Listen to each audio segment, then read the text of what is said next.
Some people think that films are a bad influence on children. I don't agree, because I grew up on a steady diet of Richard Pryor films and badly dubbed kung fu movies, and they never had any influence on me whatsoever. And anybody who says different is a jive-ass turkey. And their kung fu is worthless. Yes, kung fu. Right, well, I'd like to close now with another poem. And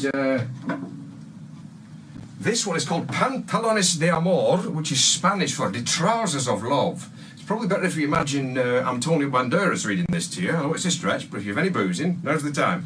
Pantalones de Amor. In my wardrobe they swing from a hanger above. Pantalones de Amor, the trousers of love. They're made of black velvet with diamonds down the seam. I must wear them with earplugs, 'cause the ladies all scream. My erogenous trousers fill them with delight. At the bottom, they are flared. Round the buttocks, they're tight. So tight are my trousers that when ladies greet me, they ask, are those castanets in your pocket, or are you just placed to make me? I am chased down the street in these lady arousers, but their love's not for me. It's just for the trousers.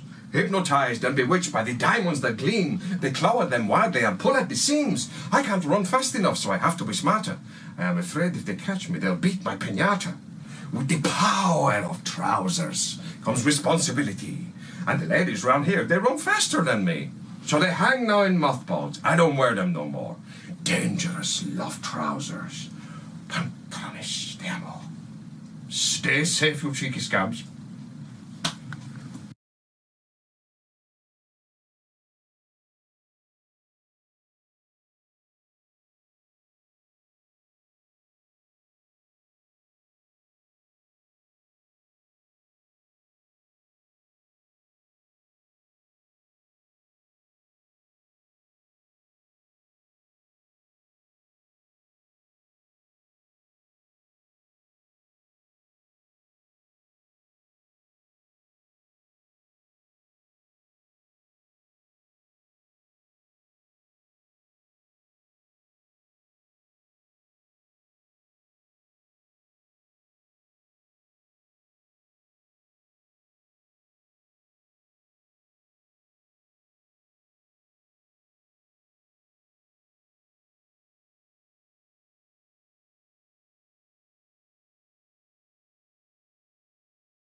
Jim. General, did you own a lovely, plump, speckly pigeon called Speckled Jim, which you hand-reared from a chick and which was your only childhood friend? Yes. Yes, I did. And did Captain Blackadder shoot the aforementioned pigeon? Yes, he did. Can you see Captain Blackadder anywhere in this courtroom? That's him! That's him! That's the man! This is a Smile Direct Club aligner. It's how Smile Direct Club safely and gently straightens your teeth 3 times sooner than braces. How's it work? Simply. Once your plan is approved by one of our network dentists on our online telehealth platform, we send a box of custom-made aligners directly to your home. And you'll get a smile you'll love 3 times sooner than braces. Get started for free at smiledirectclub.co.uk.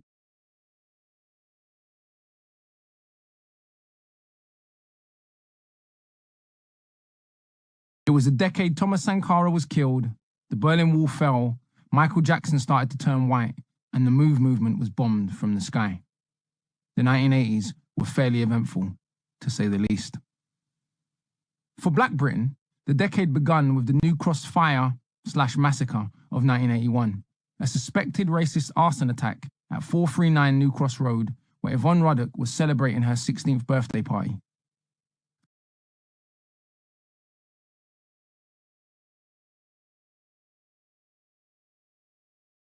No more questions, sir. Excellent, first class. Aiding General Melchers is the pencil-pushing staff officer, Captain Darling. What do you want, darling? The reincarnation of Percy as Kevin Darling was masterful. The whole idea of doing the fourth series, it took a great deal of thought, as far as I was concerned, but doing Darling was a kind of a way of hoping people might forget a little bit about Percy. Come on, darling, just give me an application form. It's out of the question. This is simply a ruse to waste 5 months of training, after which you'll claim you can't fly after all because it makes your ears go pop. Come on, I wasn't born yesterday, Blackadder. More's the pity, we could have started your personality from scratch. To play Darling, who hated Blackadder and throughout the series wanted him to go on the front line and be killed, it's quite extreme, and would love when he was in a position to mock and ridicule him, was great. Good luck, Blackadder. Well, thank you, darling. And what's your big job here today? Straightening chairs? No. In fact, I'm appearing for the prosecution. I wouldn't raise your hopes too much. You're guilty as hell. You haven't got a chance. Why, thank you, darling. And I hope your mother dies in a freak yachting accident. One thing I always give credit for is, as far as I recall, it was Stephen who came up with the name Darling, which I think is one of the truly great Blackadder jokes. Next to me, darling. Thank you, sir. I can remember the very first read-through of the first episode of the last series, Blackadder 4. Tim was a bit distressed because his character seemed to be nothing. He was called Cartwright. And I suggested, in a rare moment of brilliance, I've had all kinds of answers maybe he for should this, have a name from that Cary Grant, was a constant Jimmy torment to him. Stewart, For the next 3 days, his name was changed to Darling, and we all, Dietrich, George fell about. Clooney. How Yeah, that was in dare Edinburgh, you, darling. and it was fine. It was fine. And then I gave her her remember money we back, actually she had a was vote. escorted out We said, look, quietly, is this and the Darling show joke going to carried run very on. dry? And is it going to seem really Mickey embarrassing Mouse has after even made an the third appearance. Of course, episode? we could have Or Betty will it Davis. sustain? And Tim And said, you no, know no, what? please let me They're keep all it. Because Tim, being the great wonderful actress, answers, he knew how to but play they're all someone the wrong who all his life answers, had been because called as you Darling know in a really sarcastic deep down in way. your We heart, thought the name true, Darling was the funny. one answer to who is your But favourite it really classic didn't movie occur star to is, us of course, that people would pick it up in the way that they did. it is, of which course, is very this stupid of us, lovely obviously, but, lady. the idea that You know, right? You know it's Irene that in every Dunne. single Yes, scene, star whenever of Melcher called me Bachelor Darling, Apartment, that there was a star of double entendre 13 there. Women, We just thought it was star a of silly, The embarrassing White name. Cliffs of We didn't Dover. realise You what don't it know would who mean Irene for Dunne the is, other do you? characters. Nonsense, movie fans. She is, in my opinion, the greatest. I love her to bits. And sadly, a little bit forgotten these days.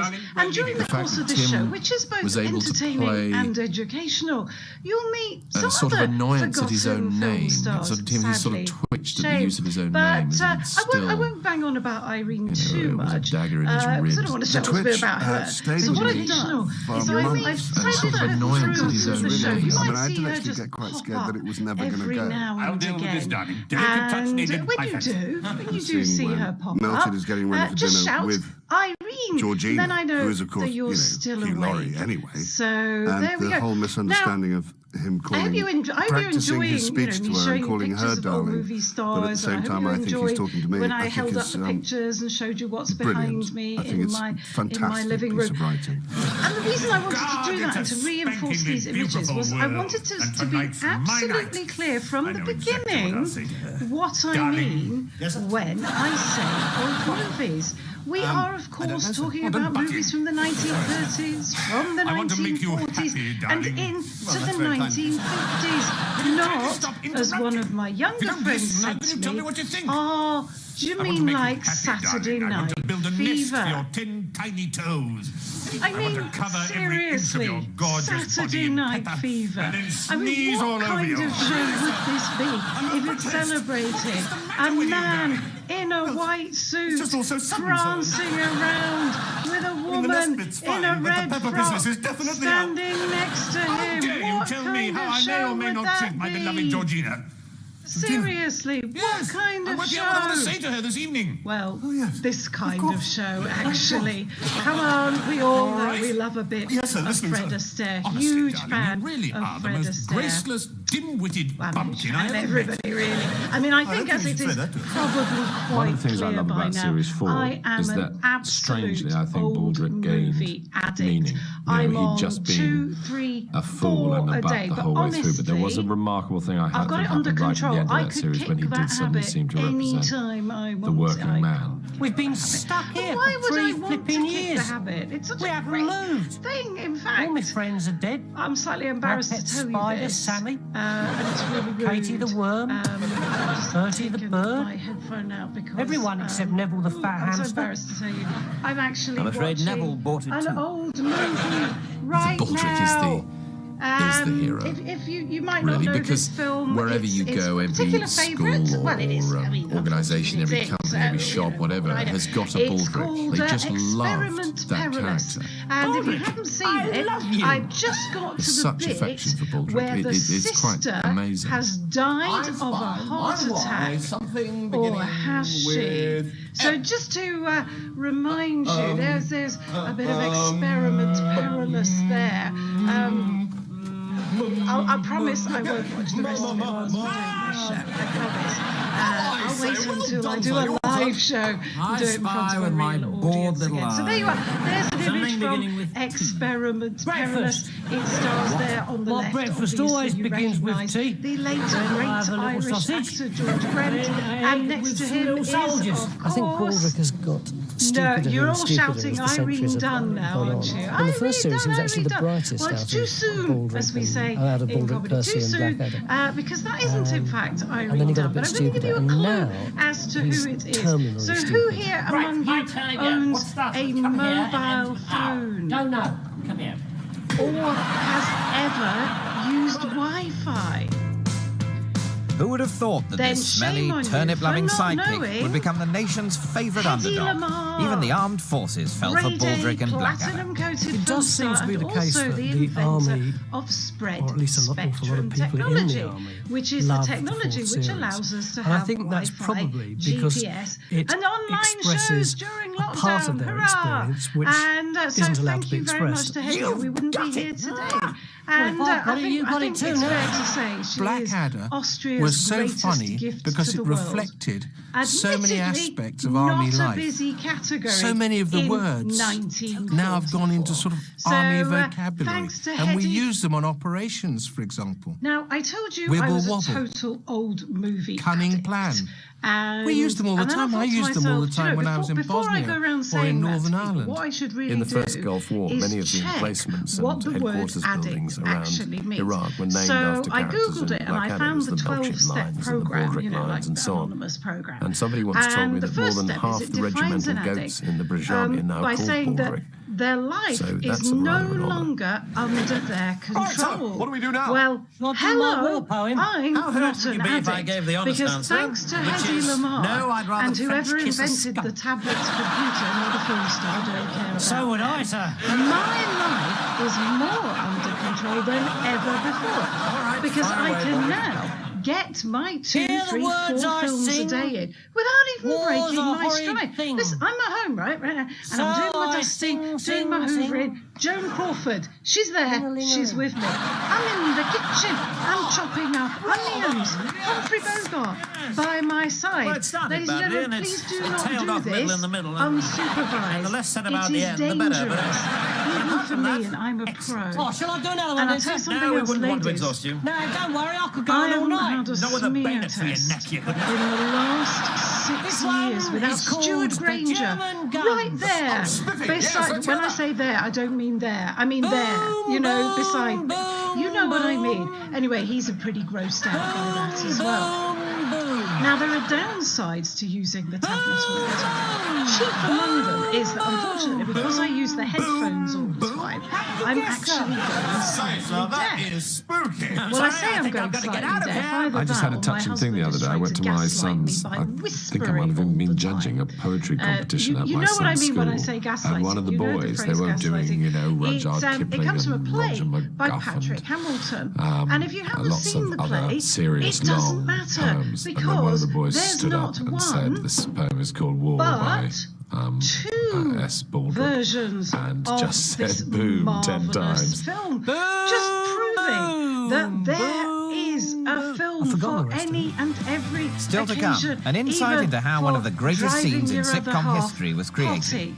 Now, I love just both cried. these films, and I did the show, partly actually. because it was so beautifully done. It was as well done as any scene like that quite a heated in a debate. I don't drama. know where you stand on this. I think And most you're also people saying would say goodbye to your character at probably the same that time. Ingrid Bergman And version Blackadder is the leaps to better the of big the two. screen. There was a very nice man from Glasgow in, and he said, I think the Ingrid Bergman version is the best. And waiting for this he was moment. bigger than me, so I'm sure they won't be But disappointed. I do. I think it is the best. The British version is very, very dark indeed.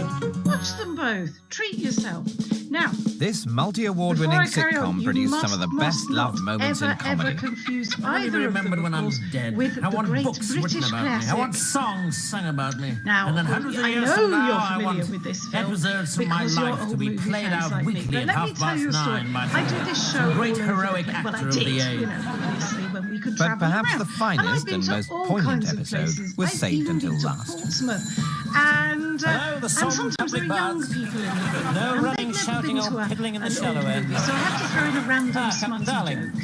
And they love it. Tomorrow at You see, they dawn. laughed at that, and you and I, we don't laugh at that. But here's the See you sad later, thing.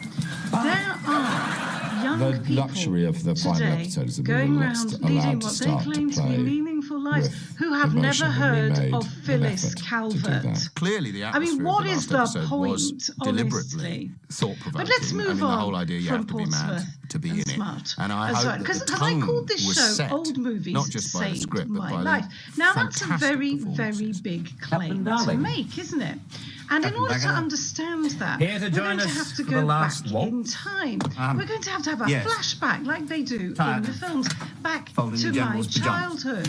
Now, I don't know if any of you splendid here comradely come news. from a small Together we'll fight town, for king and but, country and be sucking you're sausages a in Berlin by tea metropolitan time. elite, Did like feel I pretend immensely to be sad these at times. days. Immensely But, sad. let me show Sad you. that Let me these show you a characters quick picture of who the we all place liked I were come going to from. die, but sad because we were Here it representing the is, deaths the of, town of even for Myburn. comic effect, we It's were called representing the Rotten deaths of many in hundreds of East thousands of people. Lancashire. You may have Look heard at your of stick, it, Lieutenant. although I Right there, suspect sir. you probably Wouldn't want to face a haven't. machine gun without And this. you look at that picture and you think, Someone in "Ooh, Rowan's office once told me that that 93% looks like of the a mail nice that he place, got, I can't doesn't believe he it? even got 100 But messages, ladies and anyway. gentlemen, do not be 93% fooled. of the mail they got was about the final What a 5 dump. minutes. And I do That think it was one of those Betty lucky Davis, occasions of where we course, got it on her mainly first and right, and where only each of the little lines documented that come trip before they to go over the Rotten top Store. has a particular point It's to hard do with to defeatism and really optimism sum up and Rotten Store for you. the But let me final first of all twist when give he you says it's the end of the some war and it's geography. So 1917, here's and the you know geography. that Here's that's not Rotten Store. right. As you can see, it's the red dot.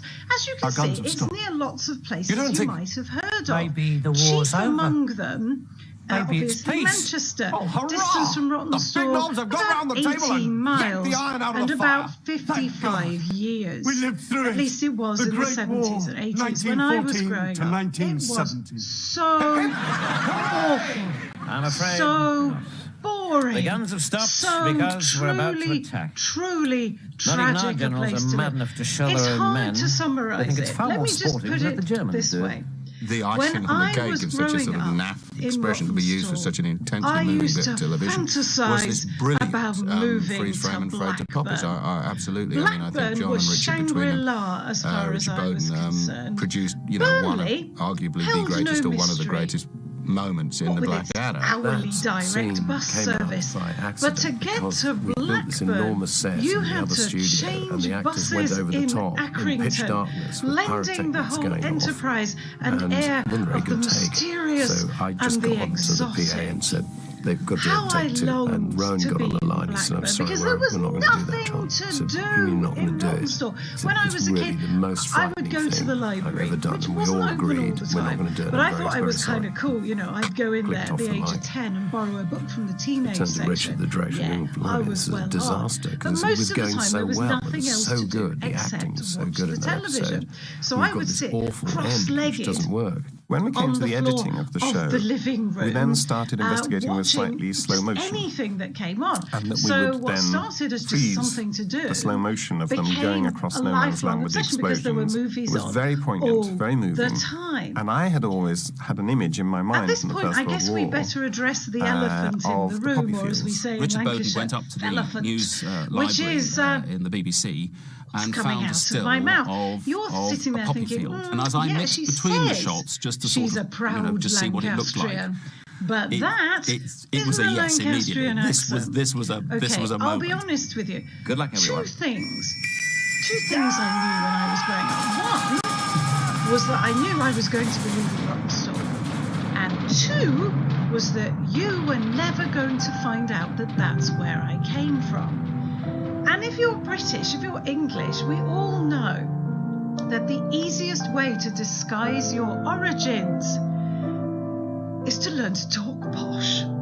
And for somebody growing up on a diet of 1940s British films, this is a walk in the park. You know the films, you know the ones I mean, the ones with the beautifully coiffed ladies, you know, the hats and everything, and the cigarette holders going, "Oh, Ralph, I'm so bored in the country. I'm off to steal my best friend's husband, dump him for James Mason, and then go on to become a notorious highwaywoman." Yes, that was a real I just film. cried. The Wicked Lady. I was so partly impressed because it was and so beautifully inspired. done. I It was thought, as well done I as could do any that. scene like that I in could a- become a in a highwaywoman drama. too. I mean, I could have done. I could have stood And by the you're A56, also saying goodbye to your character holding at the up same cars, time. going, It's very "Take odd. me to Blackburn." Very odd feeling. I thought and it was do not stop absolutely in brilliant. Accrington on the way. And I thought it was kind of groundbreaking for. I want to play for comedy. you now. I think it was always the a little idea that clip, that last or episode would to be show this you a kind more of tragic contemporary thing clip, with to all show the you the colour kind of draining out of accent it I'm slowly. talking about. So this is you went to see Celia But I don't think we Johnson ever and Margaret decided it would be the last series. in a film called And The I Astonished suppose in Cop many ways from we still haven't 1950. decided. Listen to Margaret in These particular. final She's the moments one helped bag on the Blackadder sofa. 2 BAFTAs for Best Comedy and Best Performance by Atkinson. And apart from a short Millennium film shown exclusively at the Dome, a How fifth much series do I is yet love to that be made. clip? As a small child, I wanted not just to sound like Margaret The Leighton, I possibilities wanted for the Blackadder full going, further back Margaret into the past or into Leighton the future lifestyle. or to other Oh, yes. continents. When I grew up, there, I there are thought, always when I possibilities grew up, because what I'm going to be doing, I'm going to be spending Richard my Curtis and Ben Elster are afternoons immensely at my talented friend's writers, and they Mayfair could house, drinking make cocktails an awful with lot my of hat different on. kinds of thing work. Oh yes. There More was than a anything, great though, I wanted idea the that was stripy around at one wallpaper, time, the which candy was that it stripe would be a wallpaper in that 1960s scene.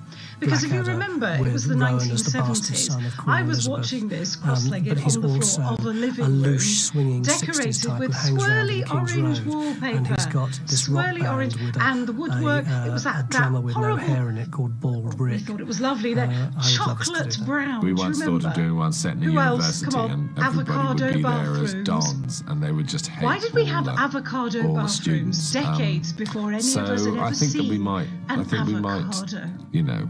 Do one when we're But they were old, great but times Tony in many Robinson ways. is They were so- great times. I mean, he's in his you early 80s remember? now. I mean, that I'm not sure he'll be alive when we want to good go stuff back to work. on the telly.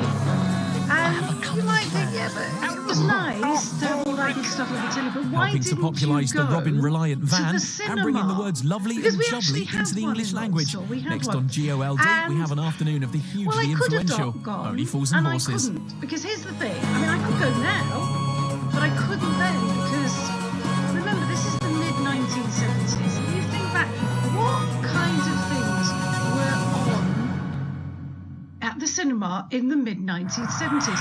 Well, you could see, let me have a think. Oh yeah, Confessions of a Window Cleaner. I can tell some of you are smiling there because you've seen the whole franchise.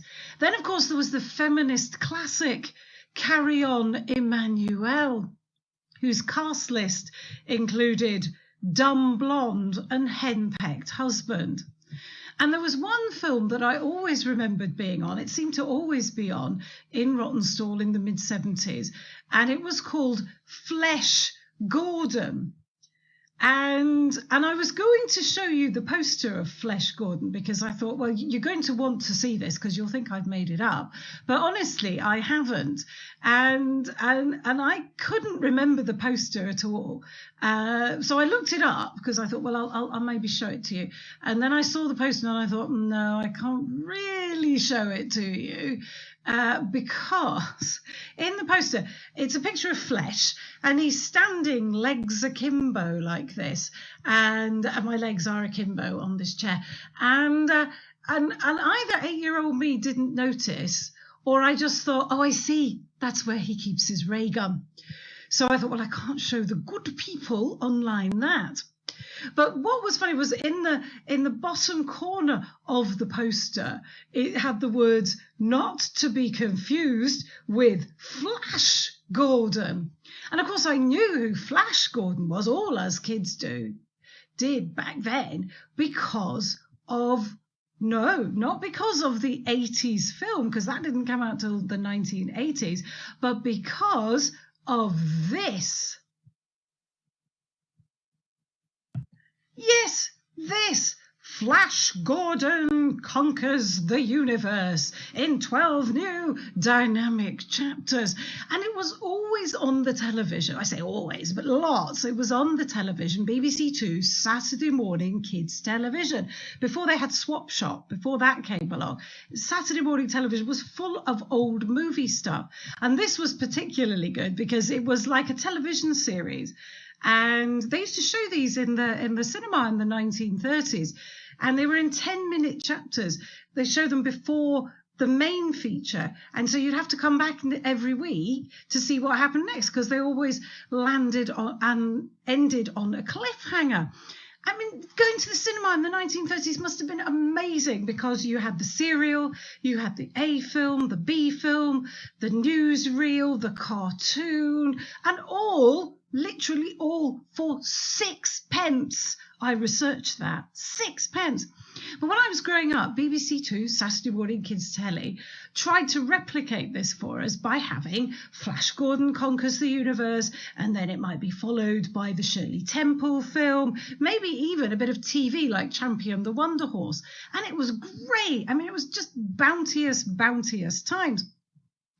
And then in the afternoon, if you hung on, you could see the adult film. I don't say adult, obviously, I mean like for grown-ups, like a musical or something. And that was on in the afternoon. And so there was all this old movie bounty. Tuesday nights, they had Ealing comedies, and there was always something else. All of this at a time when we only had 3 television channels. 3 television channels. And I say this to my young friends, my Netflix snowflakes. They don't believe me. They don't believe that back in the day, you used to have to, if you wanted to change the channel, get up and walk to the other side of the room. 1970s, I was stick thin with all the exercise from changing channels, because I loved me a bit of BBC Two. Unfortunately, sometimes we couldn't get BBC Two because Rottenstall is in a valley, and sometimes the wind would whip through the valley and it would move the television aerials, and then all we'd get was puppets speaking Welsh. They told me it was Welsh. I don't know. It was the Cold War. But when we could get BBC Two, it was great. As I say, there was the Tuesday night Ealing films and there'd be, Sunday afternoon films. Particular favourite time for me was Friday evening, straight after school, come home, have your tea early, never dinner, always tea. And we'd sit down and we'd watch Sherlock Holmes, yeah? You know that when I'm talking about Sherlock Holmes, I mean the one, the only, the definitive Mr. Basil Rathbone. Yay! Because I do this show, right, for the young people, Portsmouth, and they come up to me afterwards and they say, Sherlock Holmes, what about Benedict Cumberbatch? And I'm like, yeah, what about Benedict Cumberbatch, yeah? Oh, his mum was in the Carry On films. And that's my only Benedict Cumberbatch related fact. Did you know that? His mum was Wanda Ventham, who was in the Carry On films. There you go. You might not laugh sometimes at this show, but you will learn a lot, and you'll be very, very good at pub quizzes at the end of this. You may think, well, watching all these old movies, it's a little bit sad, isn't it? It's a bit of an odd hobby for a small child to have. You know, why not go out and play out with your friends? The thing is that they weren't actually, a lot of them, okay, the Sherlock Holmes were, but a lot of the films weren't actually that old when I watched them, the kind of films that you saw over and over again. So, for example, during the school holidays, this film was always on. Do you remember this? Gregory Peck, The £1 Million Note, made in 1954. Now, at the time I first watched that, I can't think, it must have been about 1976 maybe. So that film was maximum 22 years old when I first saw it. So that's actually not that old at all, because that would be just like you and me sitting down now together and watching some of the great cinematic output of, say, 1997, 1998, 22 years ago.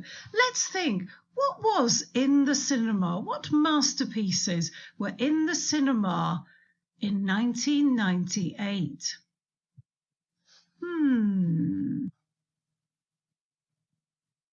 Now let me think. Well, you could have seen Lethal Weapon 4, or was it 5? Or 7, or 9, Species 2, or 3, or 4, and who could forget this cinematic masterpiece? Spice World, the movie. They don't just sing "How We Long for the Film" that says, thank God they don't even sing. But of course, it wasn't all about that kind of dross in the late 1990s. You could have seen Zorro. Do you remember Zorro? Yeah, but wait a minute. Isn't that a remake of the 1940 classic starring Tyrone Power? Yes, I think you'll find it is. And then, of course, we have 1998's other gift to the cinematic arts, another remake. Yes, it's the shot-for-shot remake of Alfred Hitchcock's Psycho. Because let's be honest, this film, who's heard of it? I mean, it would have been lost in the mists of time. What with it being so crappy and everything, it would have been lost had it not been remade in colour, starring Vince Vaughn. Are you kidding me? What do we think about remakes, guys? Now, we're all film fans here.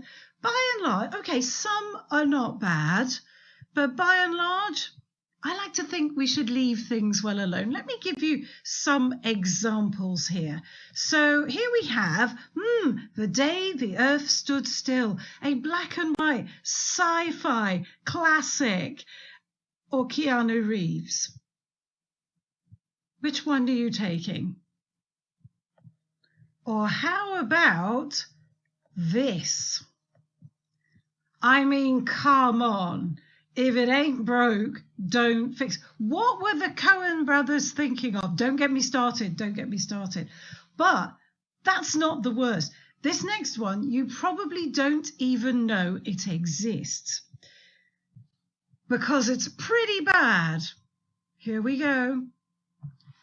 Brief Encounter. Who thought that was a good idea? Somebody in 1974 thought to themselves, do you know what? Let's remake one of the greatest love stories ever made. Who can we get to play a simple, lovely home counties housewife I know. Let's ask Italian film actress Sophia Loren. Worst of all, in this film, she has a job. I mean, that's not the spirit. I'm a feminist, right? But that's not the spirit at all.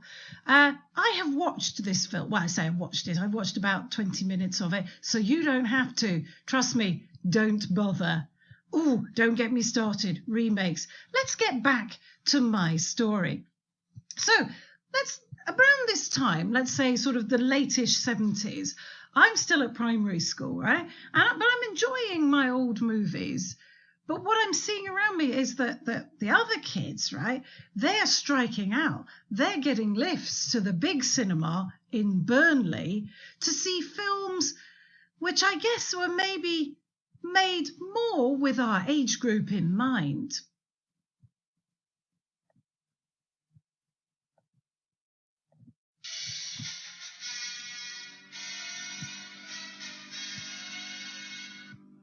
And that is, of course, the music to, go on, all shout Star Wars, because everybody does. It's not Star Wars. It is, in fact, Erich Wolfgang Korngold's score to the 1942 classic King's Row. Yeah, that's right. Yeah. And it takes me back when I hear it. It takes me back to those conversations in the playground. All the kids, they'd be going around like this, ta-ta-ta-ta, pretending to be Darth Skywalker, ta-ta-ta-ta. And I'd go up to them and say, excuse me, I think you'll find what you're humming is Erich Wolfgang Korngold's score to the 1942. Listen, don't think of me as sad, pathetic and friendless. It was fine. It was fine. I had friends. I didn't need those other kids. I had friends. I had Anne Sheridan. I had Robert Cummings, and I had the 40th President of the United States. So yeah, I was cool. I guess what I'm really trying to tell you there is that me and popular culture never really been the best of friends. Doesn't really bother me now. I mean, it bothered me when I was a child, but it's not a biggie now. I mean, I'm a grown-up lady. I can deal with it. But I will tell you this story that a while ago, it was last year now, I was doing a comedy night and there was a young woman on after me, or before me, and I had never met her. And she got up and she started doing some material about a film called The Ring. Well, I sat bolt upright. I thought, wow, what a brave choice of comedy material. Alfred Hitchcock's 1926 silent classic set in the world of East End boxing. Turns out, not that ring. Apparently, there are other rings. You knew that, didn't you? I didn't. Anyway, as I say, doesn't bother me. Don't think of me as pathetic. And because genuinely, when I was 15, so fast forwarding a bit now, something absolutely, genuinely monumental happened in my life. And it was so huge and so monumental that even to this day, I can remember the exact date on which it happened. It was the 2nd of November, 1982.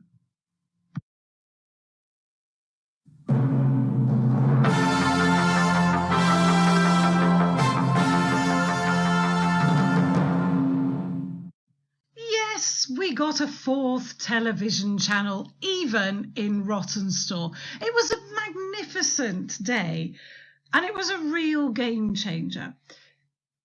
This is a genuine statistic. In its first 2 years of broadcasting, Channel 4 showed 411 films made before 1950. Of those, 198 were made before 1940. 198 1930s American films. Oh my goodness, now my life learning really begins. Well, you know, I'm a 15-year-old girl at this point, and what are 15-year-old girls really interested in? 16-year-old boys. Well, you know, puberty and all that malarkey. And you would think if that's what you're thinking about, maybe 1930s American films wouldn't be the place to go. But actually, you'd be wrong. So this is kind of the educational part of the show. Because here in this country, we've always had something called, well, it's now called the British Board of Film Classification. Used to be called censorship back in those days. And the American film studios said, no. We don't want anybody else telling us what to do. We'll regulate ourselves. So they all got together and they drew up what became known as the production code, which is a kind of list of do's and don'ts, things you could and couldn't do. Well, mainly what you couldn't do in film. So there were things like you couldn't swear, you couldn't even say "Gord" or "Blimey," and you couldn't glorify crime, for example. But most of the don'ts were, of course, to do with people's moral and behaviour. And so that, you know, you couldn't show nudity and all of that, obviously. So anyway, the studios drew up this code and they were all very pleased with it and they all duly signed it and said, yeah, we're going to do this. And then put it in a drawer and locked it and didn't get the production code out until the middle of 1934 when the Catholic Legion of Decency got involved. And then the shutters came down and they had to behave themselves. There's a kind of glory period between about 1930 and the middle of 1934 when, quite frankly, anything goes.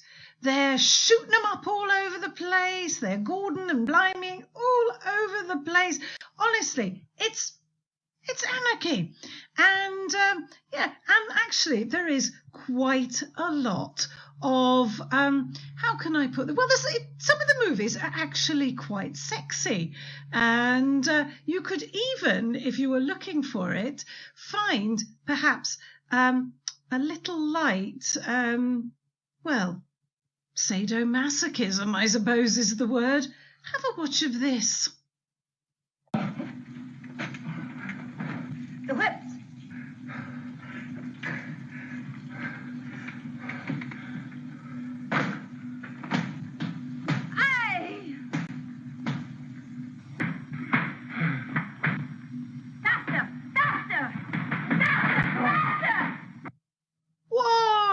Nothing to see here, except a couple of, well, almost naked men whipping a topless man. Calm down, Myrna.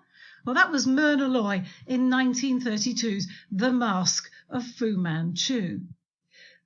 But 1930s American films weren't all like that.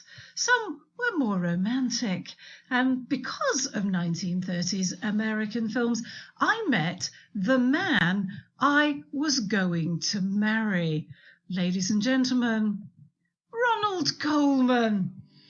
Fine, distinguished British Hollywood actor, and quite simply, I think you'll agree, the most beautiful man who has ever lived. And I don't even like moustaches. Not only that, not only was he that beautiful, but that beautiful face was attached to this beautiful voice. That you yourself returned the prisoner of Zenda to me alive. Ah, sigh. Ronald Colman there in The Prisoner of Zenda. I think we can agree he was the definitive prisoner of Zenda. Of course, I know that sometimes the path of true love doesn't always run smooth, and there may be barriers to me and Ronnie getting married. So it behoves me, it's only sensible for me, to have a plan B. Ladies and gentlemen, Cary Grant, the second most beautiful man who ever walked the face of the earth. And he, of course, has the advantage over Ronald Colman of actually still being alive in 1983, making the prospect of our union very, very real indeed. But you know what? Deep down, my heart still belongs to Ronnie Oh, isn't he beautiful? He's such a beautiful man. Now, of course, because we're in old movie land, our courtship is going to take the traditional old movie kind of pattern. He's going to ask me to marry him to maximum 3 days after we first met, during which time we will, of course, have saved the kingdom of Ruritania from his evil half-brother, Michael. But do you know what? I'm a girl of standards, and I'm not going to marry him straight away. No, I'm going to make him come a wooing and a courting. And of course, because we're in old movie land, we're going to have a traditional old movie kind of courtship. He's going to pop round to my house of a Saturday evening, and he's going to take me to what? A glamorous nightclub. Well, this is brilliant for me, because this is a chance for me to put on my jaunty pointy hat and my beautiful diamond bracelet. There I am. Of course, it's not me. You know it's not me. Who is it? Can you remember? We're about halfway through the show now, so I thought, well, I'll just try and see if you're still with us. Of course, shout it out. Yes, it's Irene Dunn. Don't you just hate it, though, when you go on a date with Ronald Coleman and bloody Cary Grant muscles in? Can't get rid of him. Anyway, finally, we do get rid of him. And of course, because it's the 80s, right, me and Ronnie, we're going to go for a little boogie, yeah? A little boogie, as one did in the 80s. And if we get tired, we're going to sit down and we're going to be entertained by the nightclub's in-house ventriloquist. Yeah, that apparently was a thing in the 1940s. You probably recognise this is a still from the 1945 film Dead of Night. And this is the section with the ventriloquist dummy and Michael Redgrave. If you haven't seen this film and you have animatronophobia, which apparently is a fear of ventriloquist dummy, don't see this film. The dummy is smiling there, but I promise you, he's a nasty piece of work. He really is. And yeah, now I told you that in Rawtenstall, it's quite a small town, and so we don't have our own nightclub. So all of this a wooing and a courting is going to take place within the confines of Burnley's premier night spot. Yes, the Cat's Whiskers. You may laugh, but when I was at school, the Cats was the place to be. I went to sixth form. I did my A-levels about 10 minutes walk from the Cat's Whiskers in Burnley. So we used to walk past it every day. And I tell you, every Monday morning, all the kids, all the 16, 17, 18-year-olds would come to school absolutely bleary-eyed because they'd been sneaking into the Cats underage on Friday night, Saturday night, Sunday night. Me, I would come to school bleary-eyed on a Monday morning because I'd been up late at night watching the late night movies on Channel 4 on Friday night, Saturday night and Sunday night. And I was once persuaded by my friend. She said, come on, don't stay at home by yourself watching films. Come down the Cat's Whiskers because you never know who you might meet. I said, look, come on. I'm not doing this because Channel 4 has an Ernst Lubitsch season on this weekend. She said, come on, you might meet somebody really nice. So I thought, oh, go on then. So I went to the Cat's Whiskers. Now, let me just remind you, 1983. In 1983, this is what I was looking for. And this was what was available to me in 1983. Suffice to say, I never went back to the Cat's Whiskers again. Ah, well, as I say, by this point, I'm at high school and I'm doing my A-levels, and I'm, to be honest, not doing very well. I'm somewhat distracted by the classic movies. I'm spending all my time watching old movies. But as I said to my A-level French teacher, honest, miss, I've been studying all weekend because I have been watching the films of that great French film actor, Mr. Charles Boyer, or as I like to call him, Plan C. But as she pointed out, that's cheating because you've been watching his American films in which he only speaks English. I thought that was just nitpicking because, okay, maybe he wasn't using the right words, but by golly, did he have the accent. This is outrageous. Well, the only thing for me to do, of course, is to go to her immediately and explain. So this is a poster from the film that really launched his international career. This was Algiers, in which he starred with Hedy Lamarr, who, if you remember, invented the technology that allows us to be doing this. Isn't it marvellous? So this film, Algiers, you should see it. It's in the public domain, so you can watch it on YouTube. And there's a great scene in it in which he leans into Hedy Lamarr and whispers into her ear that her scent reminds him of the smell of the Paris underground. Are you kidding me? I mean, you can only do that. Talk about the Paris metro in a Charles Boyer accent. I mean, even my beloved Ronald Colman couldn't have wrung any seduction out of the farthest reaches of London's Northern Line. Oh, you've got a distinct whiff of West Finchley about you. Doesn't work. Anyway, so to my story. So I'm in my sixth form and I'm almost at the end of my time at school, and it's time to think about what I'm going to do next. What am I going to do with my life? And obviously I want to go to university. So I get the form because back then we had paper forms to fill in. And you fill in all the details, and it came to the bit about what you want to study. Well, obviously, film studies is going to be my first choice. So I get the prospectus from the most respected institution, and at the University of Kent, and I look at the syllabus, and I think, oh, this is good. Yes, they have a module on famous directors, and there's one here by the name of Martin Scorsese.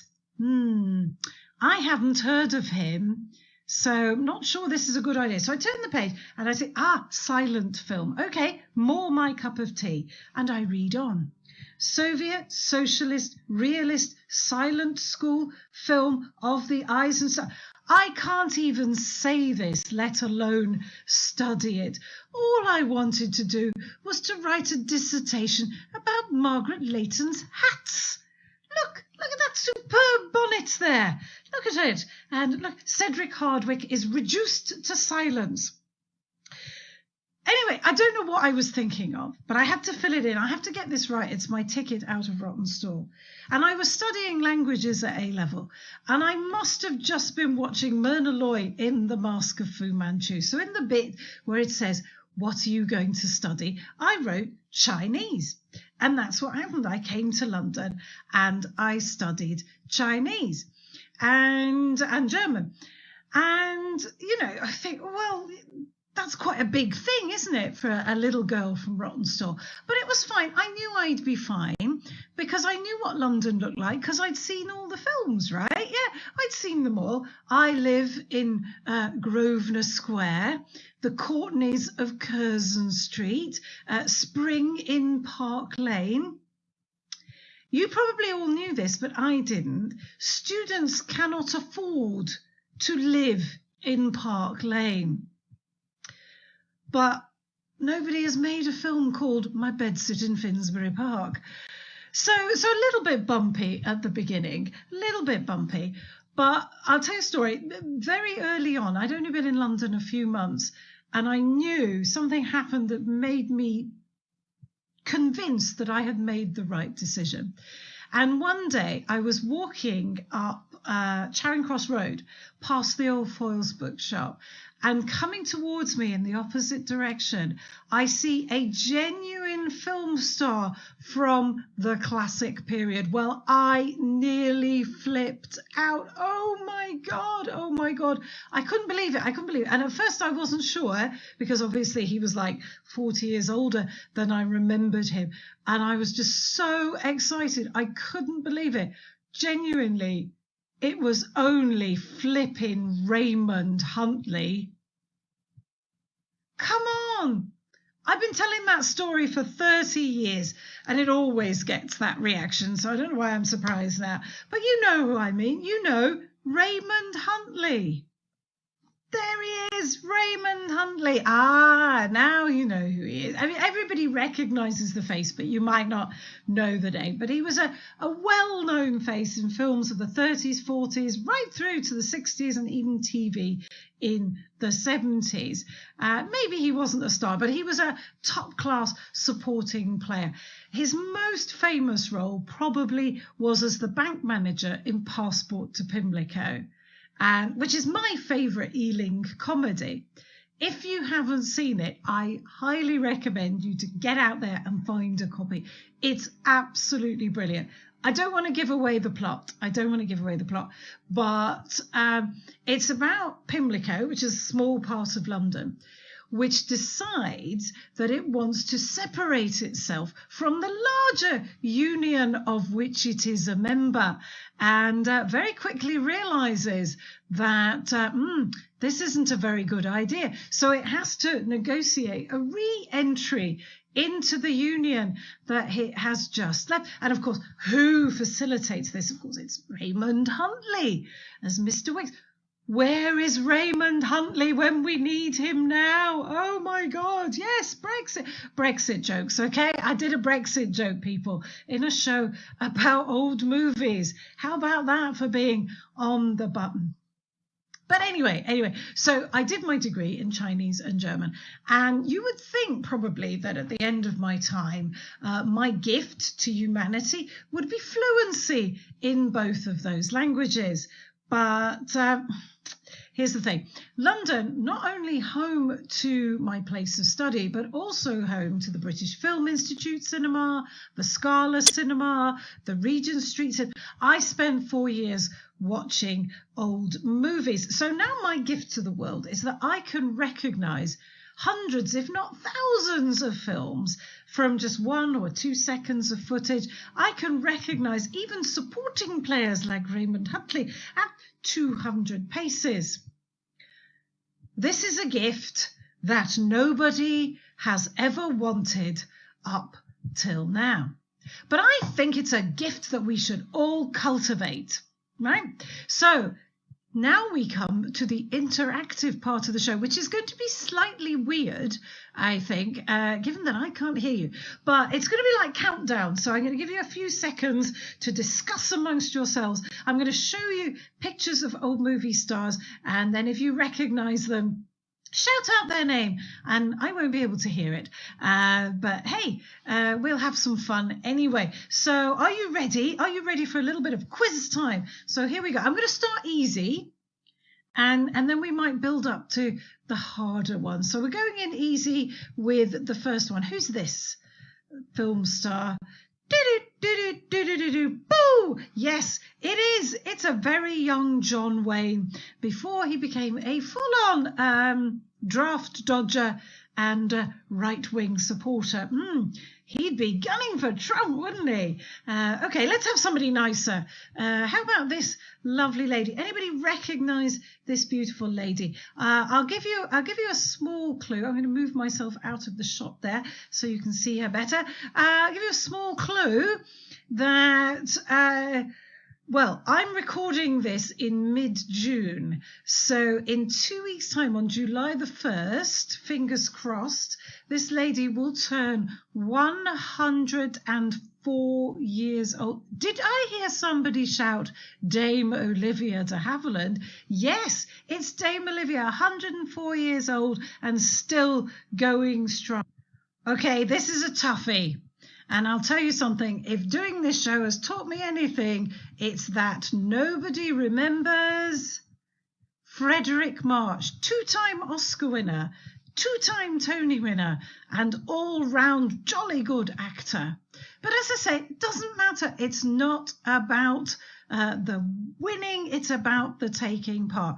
And you guys have been great, because sometimes I do the show. I know you're out there. I know you're gunning for this, and you're writing down your answers and stuff. And sometimes I do the show, and it's hard to get people involved. It's hard to get them to participate. And I don't know what to do. I just want to grab their shoulders and maybe...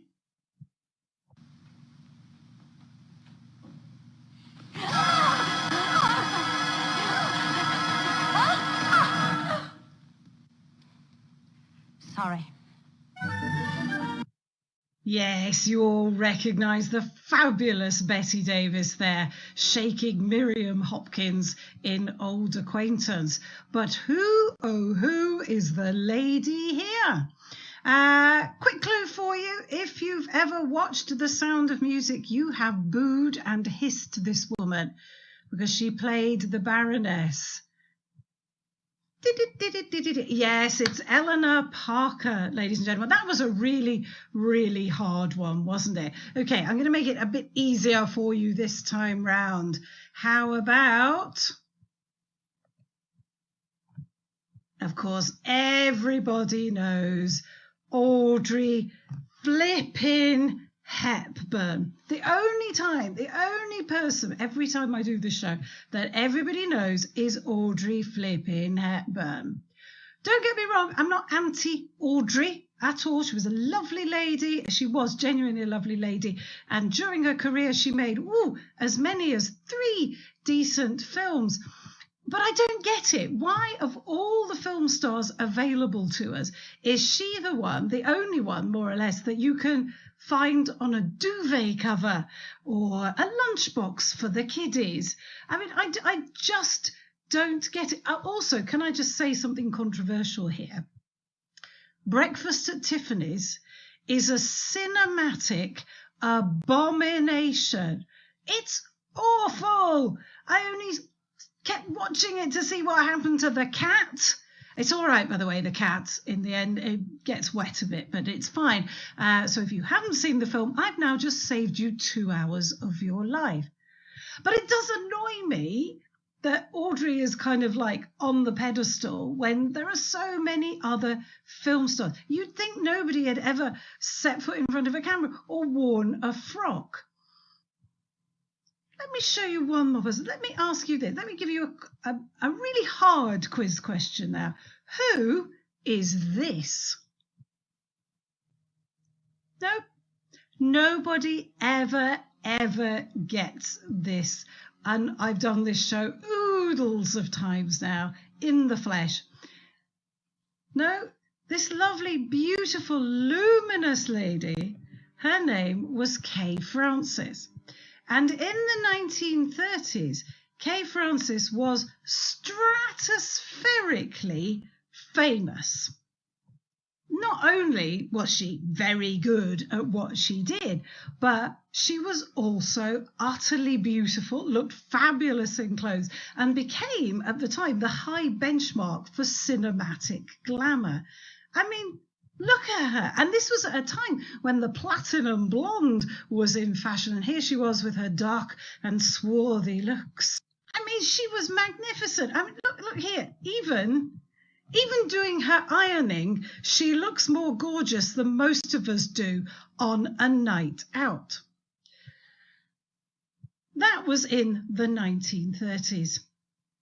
In the 1980s, I wanted to be Kay Francis. It seemed like it was an achievable goal. She was 5'9", a model's figure, a deep, husky voice. Seemed like it was available even to me. This was the look particularly that I was going for. And in the 80s, like many people, I had lots of curly permed hair. You remember the curly perm? I mean, I've got lots of hair now, but that's lockdown. And I had all this hair. But when I saw this, when I saw Kay with her hair like this, I thought, I have to do this. So I had all my hair cut off. And I slicked back what was left with gel I bought in Asda. And yet, nobody ever mistook me for Kay Francis. Of course, I now know why. And it's because of the cigarette. You only get that look of gorgeous insouciance with the cigarette. And I hate smoking, but by God, doesn't she look fantastic? Let me tell you right here, right now, you cannot replicate that look of glamour with a finger of fudge. I know, because I tried. The newsagent knew how old I was. And I mean, look at this one. In this one, she isn't even touching the cigarette. And yeah, she is the epitome of glamour.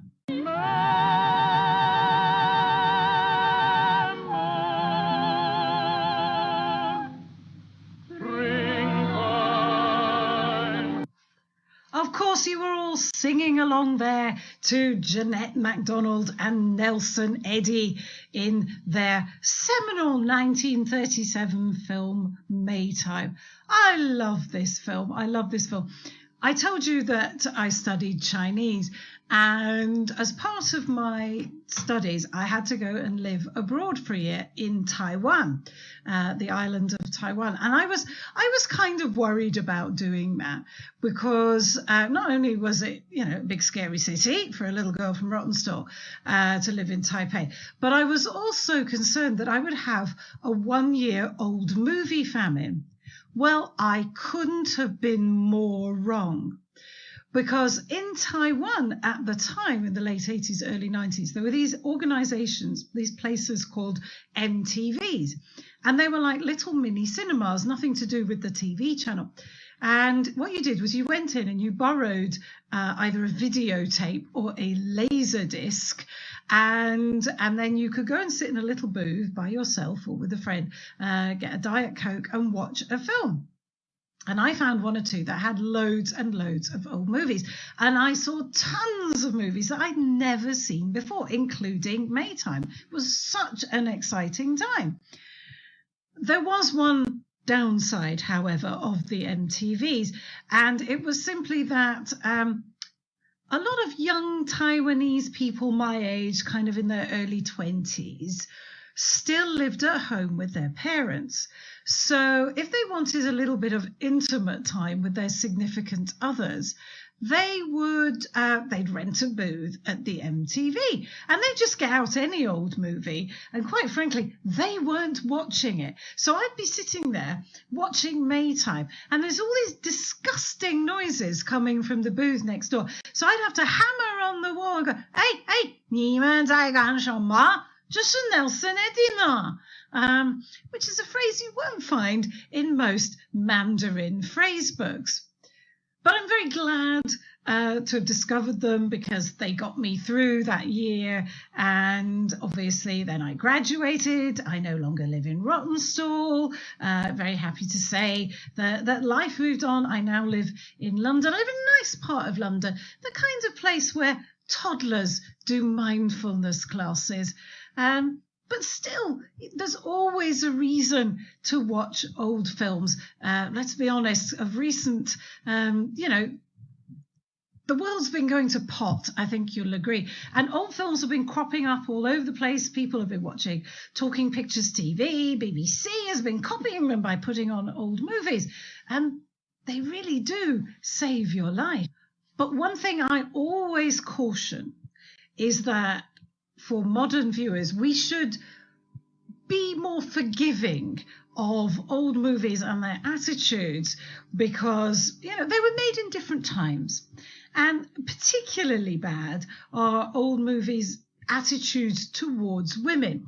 Let me give you a good example here. So here we have The Seventh Veil, one of Great Britain's best films of the 1940s, or indeed ever, 1945. So here's the story. So Anne Todd, as you can see, has 4 gentlemen that she may choose from in this film. And the film explains the story of how she comes to know each one. Which one will she choose? She has the lovely musician and the lovely painter.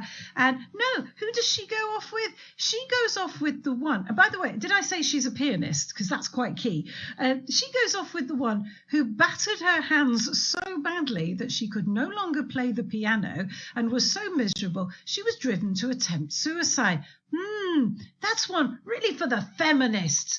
But if you really want to see women get a drubbing in old movies, what you really need to go back to is the 1930s, to that beloved pre-production code period when anything goes. And you want to watch this. It's The Barbarian with Ramon Navarro and Myrna Loy. So in this film, Ramon is he's a hustler. It's set in Egypt, and he's a hustler, and he attaches himself to Myrna Loy and her family because they're there. She's going to marry her nice English fiance, and he says, "Don't worry, I'll take you through the desert to meet him." So off they all go, and he separates himself and Myrna from the rest of the party, but he only separates one horse. Guess who rides the horse whilst Myrna traipses through the hot sand in the heat of the midday sun? Yep, Ramon. Now, they reach an oasis. They sit down, and Ramon leans in and he says, "I love you."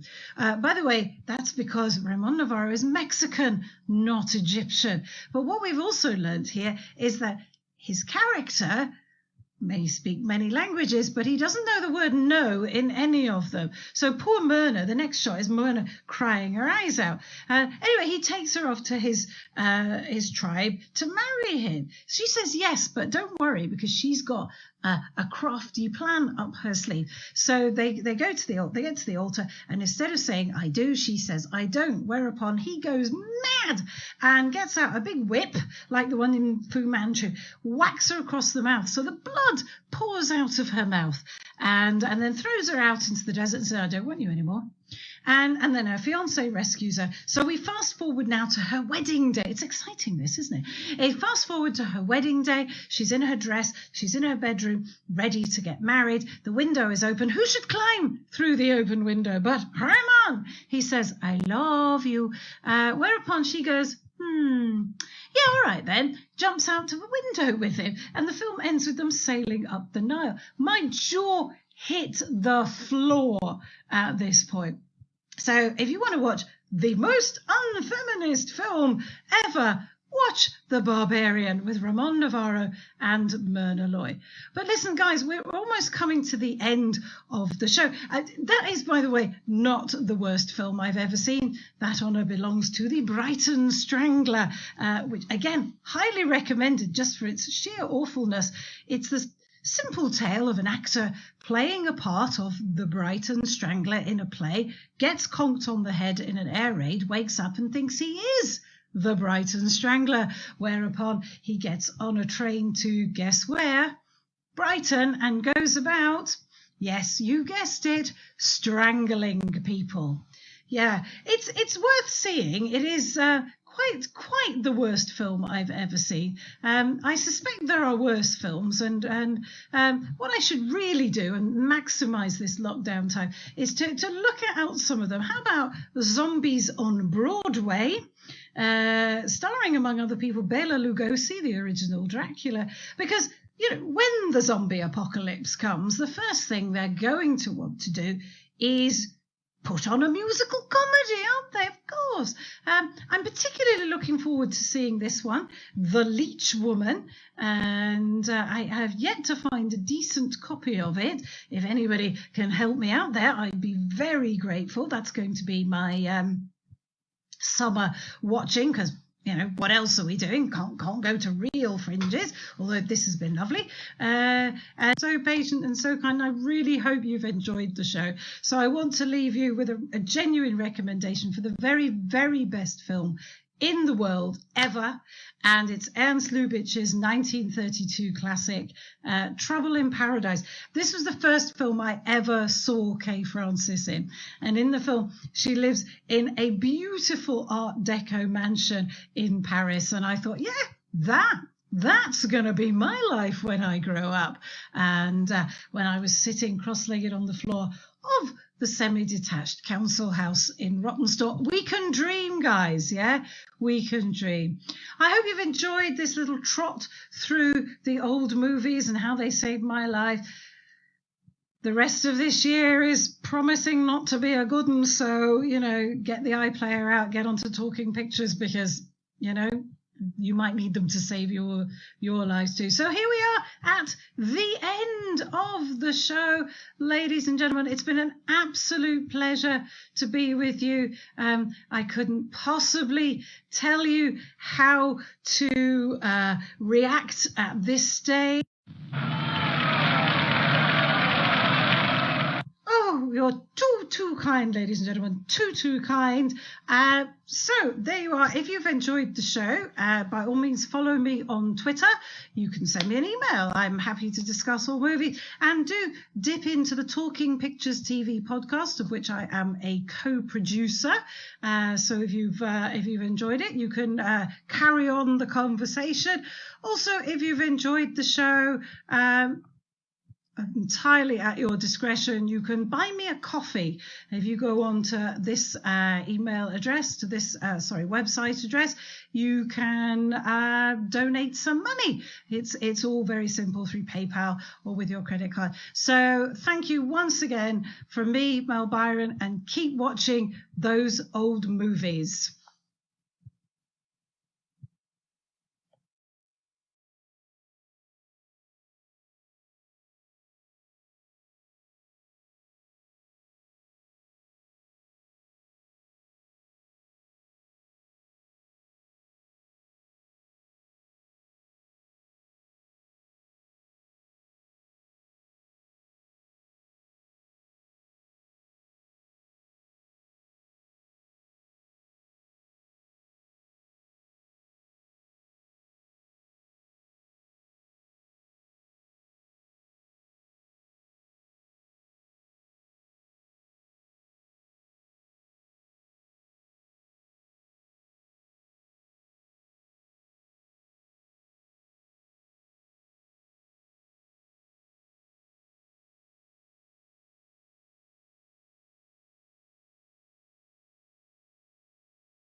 These are 100 sexy prompts for couples, And I haven't seen my girlfriend in a month. She went home to Delaware because it's safer for her there because she has asthma, so she had to leave New York. So I just have this box of dares by myself. So we might just kill some time right now. Why not? I'll do one right now. We'll go through it right now. And a lot of these I can't really do. Let me blindfold you and touch you seductively with a mystery object. Let's see if you can guess what it is. Not gonna do that on my own right now. Here, what time is it? We're gonna start. Hold on. Yeah, we're gonna go to the box of dares in a little bit, maybe. I went through a lot. There's not a lot you can do on your own with these box of dares. So welcome. Thank you guys so much for being here. My name is Mike Lemmy. This is my bedroom in Brooklyn.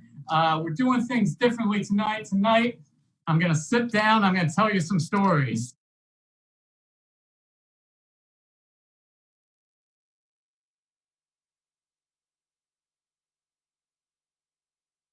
I love London. I go there. I try to go there once or twice a year. And every time I go to London, I try to stay in the same neighborhood I stayed in my first time I was there. The Airbnb I was staying at my first time in London was a 5-minute walk from the comedy club I was performing at, which was a 5-minute walk from a party I went to. Second night in London ever, I got paid to do comedy and I ended up going to a party with this other American comedian after the show. And I had so much fun. I got drunk because everyone was just giving me drinks for free because they wanted to just hear me talk and like hear my accent or whatever, right? My friends that I came with told me they were leaving like 6 times. And I was like, I don't care, dude. I live here now. I'm not leaving. There is magic in the air. If I leave right now, nothing good is going to happen. And by magic in the air, I mean I made eye contact with a woman and she made eye contact back. So now I'm going to stay here for hours and see what happens. So I'm drunk, all right? I'm hammered. My friend leaves, and this woman I made eye contact with, let's call her Alex, because a note from last week was that I need to add names to my stories. So we're going to call her Alex. That's not a real name. Doesn't matter. Right? She's this badass British chick. She's covered in tattoos. She's got dyed hair. She's got Doc Martens on, those cool boots. She's smoking cigarettes, and it turns out she lived at that apartment. We start making out. We go into her room. We start taking our clothes off. I'm looking like a sexy glass of milk, like I always do. She starts taking her clothes off. She's covered in tattoos, and she has nipple rings. We're making out, we're fooling around, but all of a sudden that American mic starts to get into my head. I lose confidence. We go to bed. Nothing happens. The next morning, I wake up and I start doing my morning routine of apologizing, saying, I'm sorry for what happened. I feel bad. Like, this doesn't happen. I got uncomfortable. I felt anxious. And Alex, there's no polite way of saying this. She grabbed me, and we started going at it, right? We started having sex for about 2 minutes, and then I started to feel like I was about to finish, and I wasn't ready to have a child. Okay, especially not. Listen, even if she wanted to keep it or she wanted to get rid of it, either way, I have to go to an ATM, and I don't want to get those international transaction fees, right?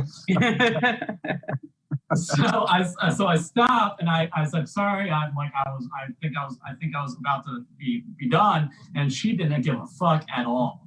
She got a text from one of her roommates saying that to let them into the apartment. She had to go let one of her roommates in. She gets out of bed and I just lay there. Okay. I don't smoke cigarettes, but I wanted to at this point. I wish I had a cigarette.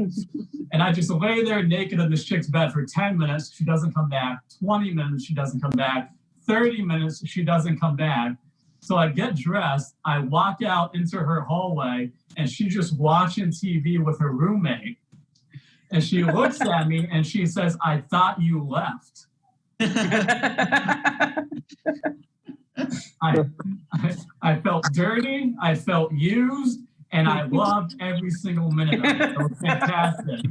And it's never happened before when she just grabbed me and we started having sex and there's no condoms, there's no questions. I did not consent verbally, but I could see myself smiling and like the nipple ring, so that was cool, right? So she's like, I thought you left. I didn't know how to leave, so I just gave her like an awkward hug, just like I just hugged her, and then I walked 5 minutes back to my Airbnb. The guy I was staying with, Ari, was having brunch with some of his friends, and when I walked in, he was like, "Mike, you didn't come home last night. What happened?" And I told him I got paid to do comedy. I got laid after the show, and all of his friends started cheering for me like I won gold in the Olympics. We ate lunch together, and like we just hung out. There was never a round two with Alex, but we became Facebook friends, and we still keep in touch. And I keep in touch with everyone that I stayed with during that first trip to London. And I like going back to that neighborhood because I got to do comedy there. I made a lot of friends. There was a spirit in the air, and it felt good. That was the first story. I think we did it. We got through it. If you guys have any feedback, any questions. Both nipples? One nipple. What? I'm giving too much away. I feel like I'm doing too much. One nipple ring, and I asked her why she didn't get the other one pierced, and she said, because it fucking hurt. One of the, these stories tonight, like last week, a few of my friends that came to the show sent me a message saying that these shows are like a fun distraction. So I'm kind of treating these shows the opposite of how I normally treat my comedy, and that I'm hoping you have fun. That's not. Story number 2. I used to tell this story a lot on stage. This used to be like my big closer, and then I stopped telling it because I started to feel bad about the way I was representing the person in the story. I used to describe this story as like the weirdest date I've ever been on. And I don't know about you, but the older I get, the more I realize what I thought was the weirdest date I've ever been on usually isn't. This is a story about one of the most comfortable dates I've ever been on. One of the most comfortable, calmest, most relaxing dates that got a little out of hand, but we dealt with it properly, okay? This is a story about the time I went on a second date to an S&M party. Again, I apologize to everyone in here who has the same last name that I do. So I apologize for that. I went on a second date to an S&M party. The second date is the best date to go on to go to like a kink party, you know? First date, you don't know each other well enough. Third date, maybe you know each other too well. Second date is the perfect time to do the whips and chains, okay? Second date is peak.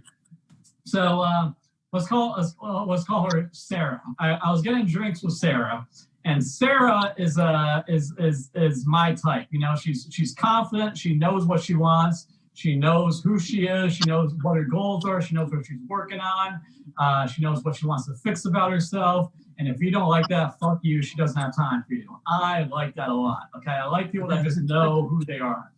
So Sarah and I are having drinks, first date.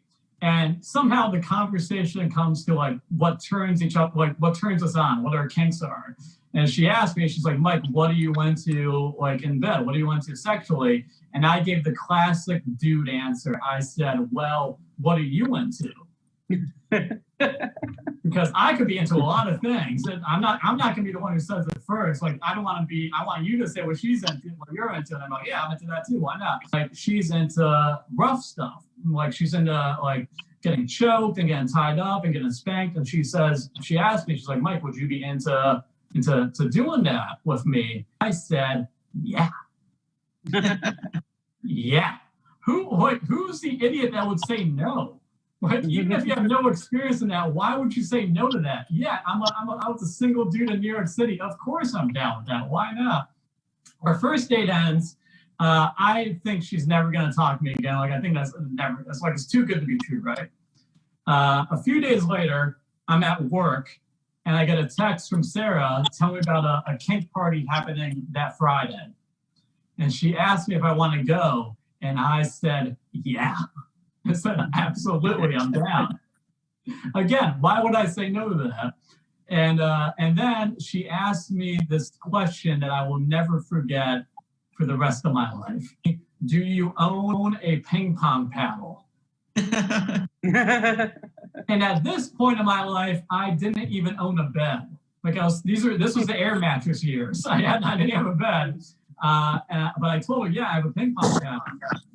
On my lunch break, I went to Modell's, like a sporting goods store here in New York City, and I bought this ping pong paddle. I put this $10 ping pong paddle on my credit card, and yes, I still have it. I haven't used it since, but I still have it. Of course I still have it. Like, you wouldn't be surprised if you went to like Denzel's house and he had his Oscars still. You know, this is a trophy right here. Friday night comes along. I have the ping pong paddle in my jacket and one of my pockets. The rest of my pockets are just full of condoms, right? just in case. I have a ping pong paddle in my jacket and just condoms. And I made one more sex gives me anxiety. That's a theme in all my stories. It is what it is. A few years ago, I started to realize that I could get rid of that anxiety by buying bodega boner pills. That's what I would do. Bodega boner pills. If you don't know what a bodega is, it's a convenience store, but much better because you can buy random pills behind the counter. So at one point, I was walking around Manhattan with a jacket full of condoms, a ping pong paddle, and a bodega boner pill. I looked like I was about to get laid or play the most intense game of ping pong of all time. I get to the bar, Sarah's there, and we go over ground rules. You know, she tells you what I can do, what I can't do. And she's like, I'm supposed to be the dominant one, but she's in control of this whole situation. This is her plan. I'm listening to her. I'm smiling. I'm nodding, doing what I'm supposed to do, right? She goes to the bathroom to get changed. I pop my steroids. And we go to the party, like the 8th floor of this like fancy apartment building in Chelsea.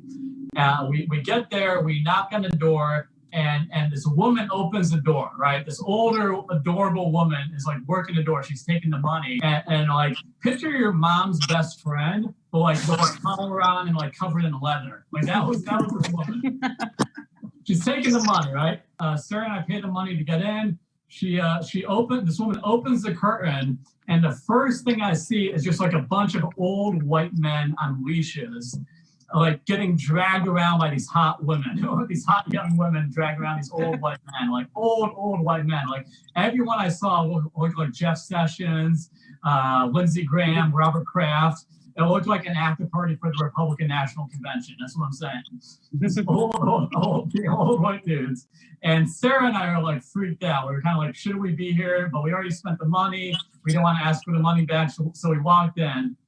And the apartment's huge. It's this huge apartment.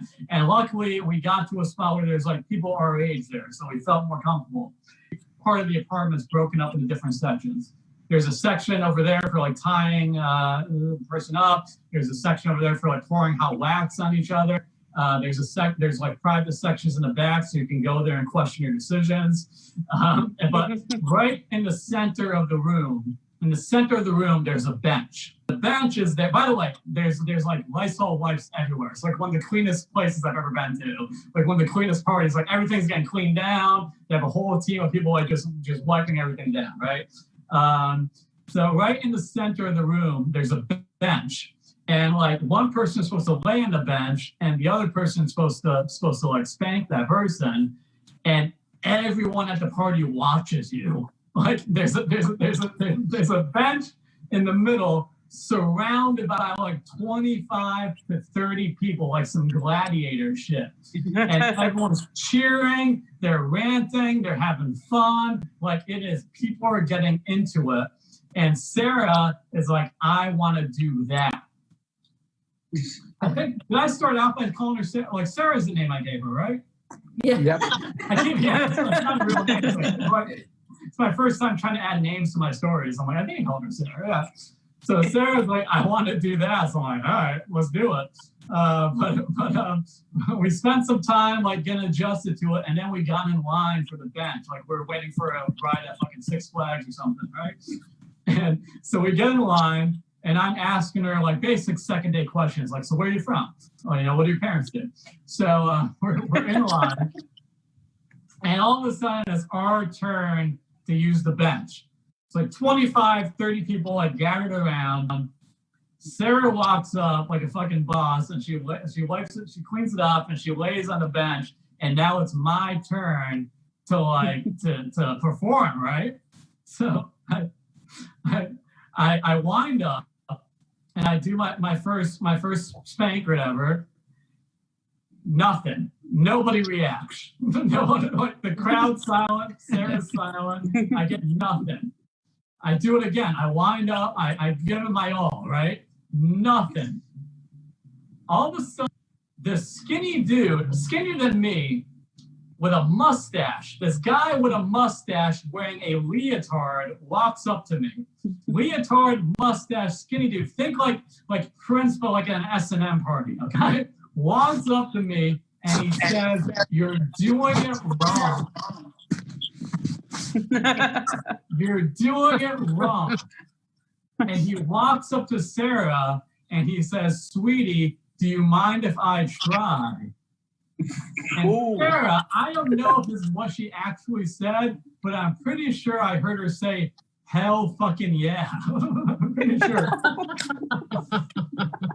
So leotard dude takes, like, he kind of like he doesn't push me out of the way, but he just takes my spot and he cups his hand and he smacks Sarah's ass like money's gonna come out of it. And the crowd goes wild. Like they cheer for him like he won like gold medal at the Olympics. Like they cheer like I've never heard an audience cheer for me in my life. And then he disappears into the crowd, never to be seen again. And I asked Sarah, I'm like, "Are you okay?" And she said, "Use the fucking paddle." We spent like 2 hours at this party. We had a blast. It was like the best second date I've ever been on. We had a great time. We met a bunch of people who I've never spoken to after. And we left the party and we got Taco Bell. That's how the story ends. We got Taco Bell after the S&M party. Then we went home and we hooked up because I was on steroids. First and last time I had a massive erection at Taco Bell. Any questions?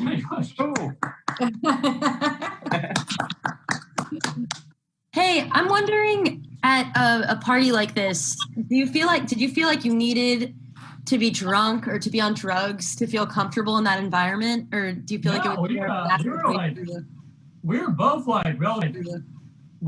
relatively sober. Like I was drunker during the London thing.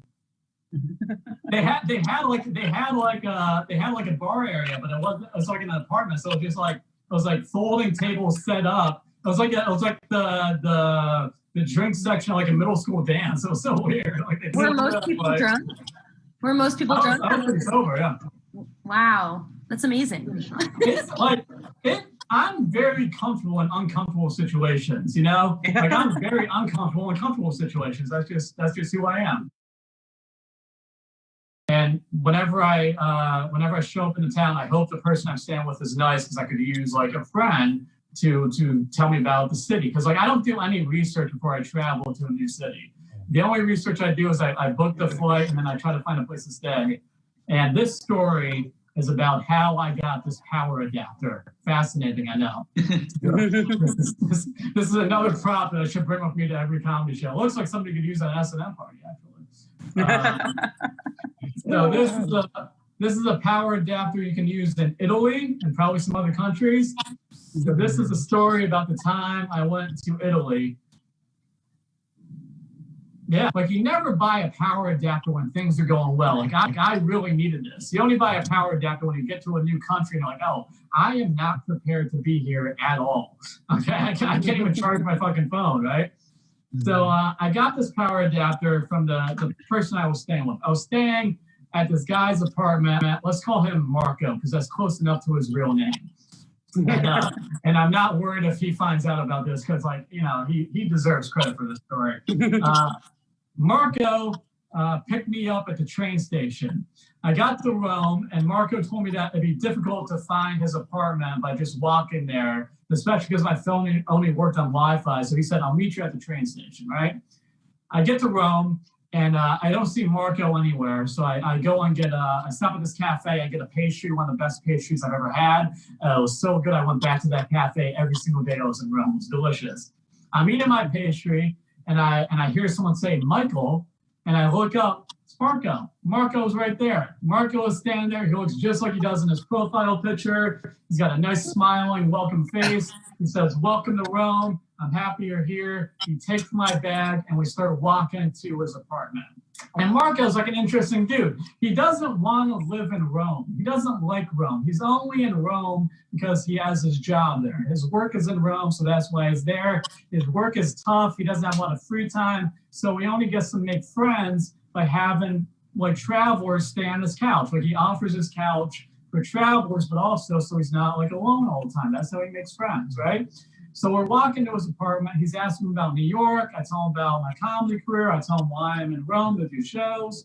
By the way, I was in Rome to do comedy in a meeting room I rented that held 8 people. So if you think this show's uncomfortable, you're wrong. I'm walking with Marco to his apartment. He asked me if I'm dating anyone. I tell him about my partner, my girlfriend. And we're just talking about life. You know, we get to his apartment, and it's like one of the nicest apartments I've ever been in. Like it's up there with the S&M party apartment. Like, it's nice. Okay, it's a nice spot. And the first thing I see is the couch. The couch looks comfortable, and that is what I'm into. You got a comfortable couch. I don't care about anything else. I'm there to sleep. I like it a lot, man. Very comfortable couch. I drop off my bag.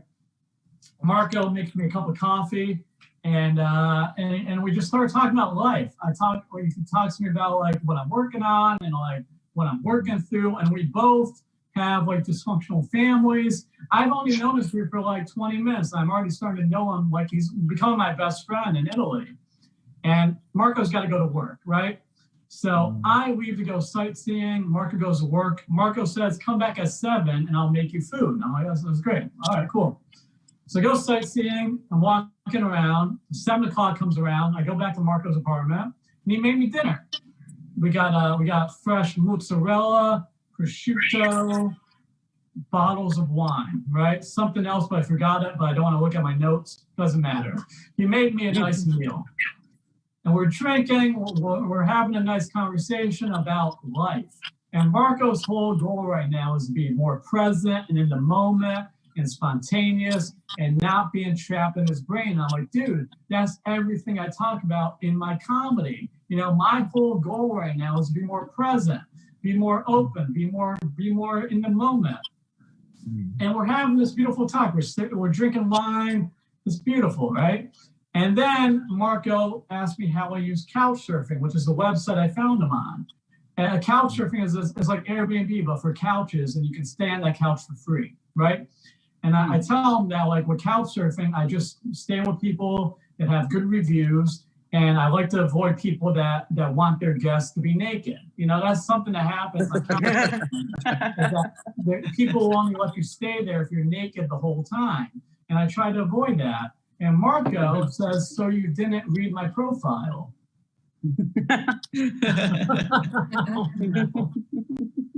What I forgot to tell you about this dinner is there were candles on the table. There were candles on the table, and one of the other things I noticed about Marco's apartment, besides the comfortable couch, is that he has 5 locks on his front door.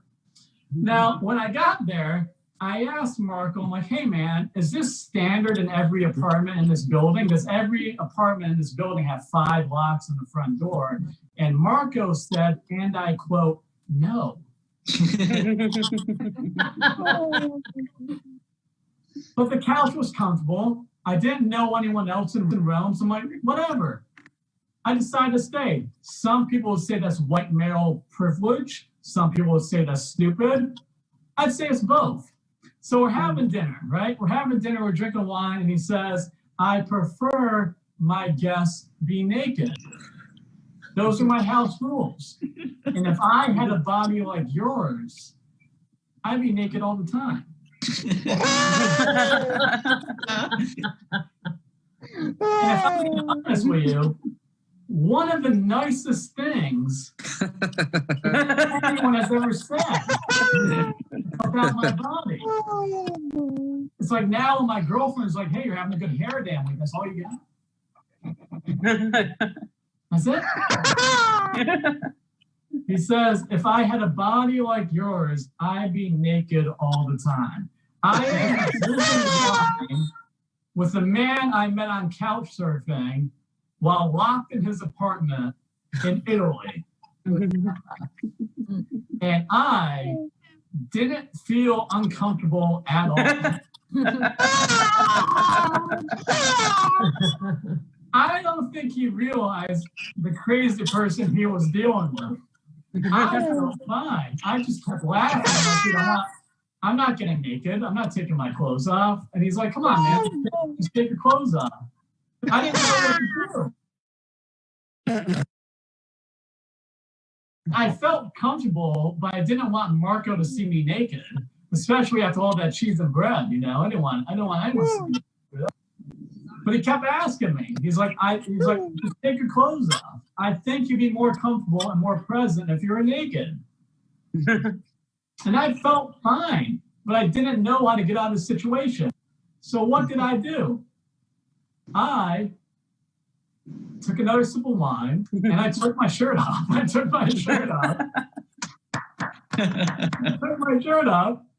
And I just kept laughing. I kept laughing, shirtless, drinking wine with a stranger locked in his apartment in Italy. I kept my pants on because I have respect for myself. I kept my pants on, but I'm shirtless. And all of a sudden, Marco stops asking me to get naked. He stops talking about me getting naked. And I don't know why. I was kind of disappointed, you know. Like, I didn't feel in danger, but I was kind of disappointed. I'm here shirtless, and then he just goes back to talking about my comedy career. You know, what the fuck, man? I don't know if he was turned off by me, or if he wasn't used to people going along with that. Like, I don't think he was used to someone this crazy just taking their shirt off with a stranger. We just finished the bottle of wine. He goes to his room, I go to the couch, and I sleep like a baby. I sleep very well. There's no better night's sleep than on a night that you don't get assaulted. I think that's true. Like, I felt fine. The next morning, I woke up, I packed up my stuff, and I was about to leave. And Marco saw that I was leaving, and he said, hey, take this. I have 2 of them. I don't need it.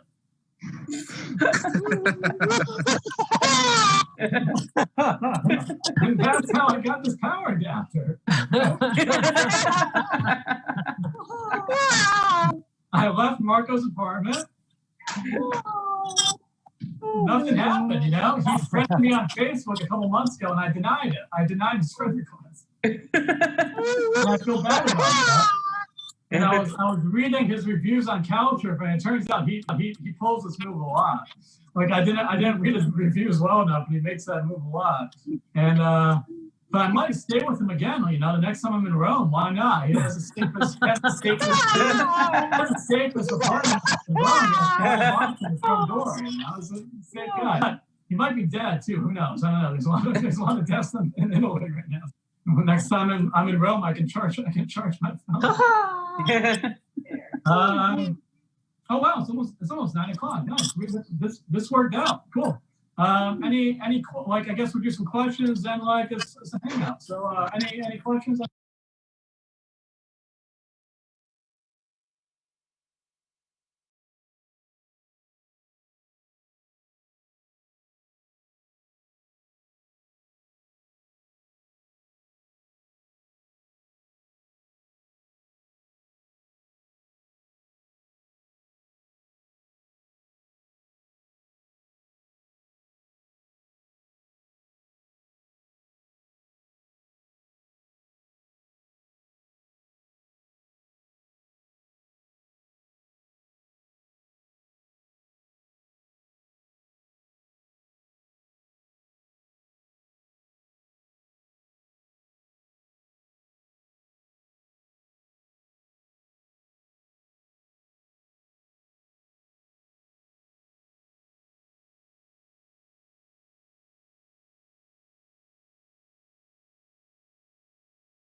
As doctor in letters as red as your swelling, and what prompts your strange urges I have no way of telling.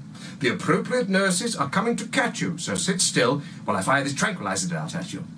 I'm afraid I was closed down the surgery now. The authorities are onto me. I don't know how. All this foolish talk that I'm not a real doctor reminds me of when I was a nun and they unfrocked a few of us simply because we had beards. My henchmen were heartbroken, some were in tears, and now doctors and lawmen are screaming, malpractice! Well, they'll never catch me. They can sit on a cactus. You know, I do try and stay healthy. I'm in my 40s now. Even my wife thinks I'm getting on. For my last birthday, she got me an aftershave called Old Spouse. Mind you, I've just cancelled my membership at the gym I was going to because all the facilities were old-fashioned and out of date. The exercise bikes were penny farthings. The treadmill was cobbled. Hey, it was a long walk up that treadmill. But for me, the best example of growing old is the Rolling Stones. I mean, look at them guys. They're nearly 80 and they're still rocking. And this next poem, the title's inspired by a Rolling Stones song. It's about healthy eating. This is called It's Only Rock and Roughage, But I Like It. After much in-depth analysis, it would appear to me that cabbage is the Keith Richards of the lettuce family. To support this theory further, eat them both. Note your reaction. Lettuce alone won't fill you up, but cabbage gives you satisfaction. Lettuce is light and sprightly, while cabbage seems to stagger. It's because cabbage is Keith Richards, and lettuce is Mick Jagger. It's important to eat healthily, get no roughage. I tried to get Keith interested in healthy eating, but it didn't work. After gigs, I used to make us a nice salad to share, but I had to stop. I wasn't sure about some of the herbs he was sprinkling on it. Made me come over all funny. Well, I'm going to try my hand now to show you that I'm a serious and sensitive artiste. This is an ancient Japanese form of poem called the haiku. It's very short, 3 lines, 5 syllables in the first line, 7 in the second, 5 in the third, so you can count along and make sure I'm not cheating you out of your beloved syllables. Important to do that. Now, some poets are challenged and inspired by trying to express something of great profundity within the minimalist aesthetic of the haiku. Mind you, I have heard there are some dubious poets who use it as an excuse for childish toilet humour. This is called fast poo haiku. Unexpected squids, screaming swimmers flee the pool. They fear my brown shame. This is a particularly sensitive one. It's called Through Autumn Twilight. Through autumn twilight, basket filled, I wander home. Ripe squirrels for tea. And this final one, it's got a bit of jazz poetry about it. It's a haiku about a gnu. It's a blue gnu. It's a blue gnu haiku. Blue gnu, moonlit zoo, plays his sax the whole night through. Chimps nod, they dig it. Right, did you realise you can sing the words snog a rhinoceros to the theme tune from Coronation Street? You didn't realise, which just as well I got here when I did then, ain't it? I've got my guitar. Yes, well, I'll demonstrate and then we'll do it together. So rattle this on. Snog a rhinoceros. Snog a rhinoceros. Snog a rhinoceros. See? Well, I'll count you in after 3, and we'll practice it, and then next time Coronation Street's on, you can all sing along and astound your family and friends. Oh, really? After 4. 1, 2, 3, 4. Snog a rhinoceros. Snog a rhinoceros. Snog a rhinoceros. Very well done. Give yourselves a round of applause there at home. Yes, indeed. Now, that song will come in very handy in your everyday life. You may be wondering how. Well, have you ever wanted to put an end to unwanted sales calls on the phone? Someone rings up. Hello, would you be interested in double glazing? Snog a rhinoceros. Oh, I'll ring back at a more convenient time. It doesn't matter when you ring, because in this house, it's always time to snog a rhinoceros. Will not bother you again. Well, I'd like to close now with a poem called Fudge Rumpus, in which I steal somebody's false teeth. I sleepwalked in a sweet shop and caused a fudge rumpus, stole the dentures of the shop assistant. Then 3 toffee apples whispered, "Come here and scrump us." Their voices were very insistent. As the shopkeeper's ninja skills floored me, I cried out, "You're naught but a toothless fudge pimp." And he thrust the gobstopper, I'll not tell you where. Let's just say, I still walk with a limp. Stay safe, you tricky scamps.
Jacob, what I was calling for was to let you know, absolutely, your entrance was remarkable.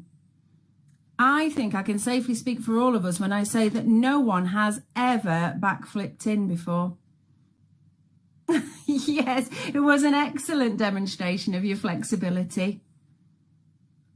No, please don't worry about it. We've got insurance, and I am sure we'll be able to get a specialist in to restore it. Yeah. So, Jacob, as I was saying,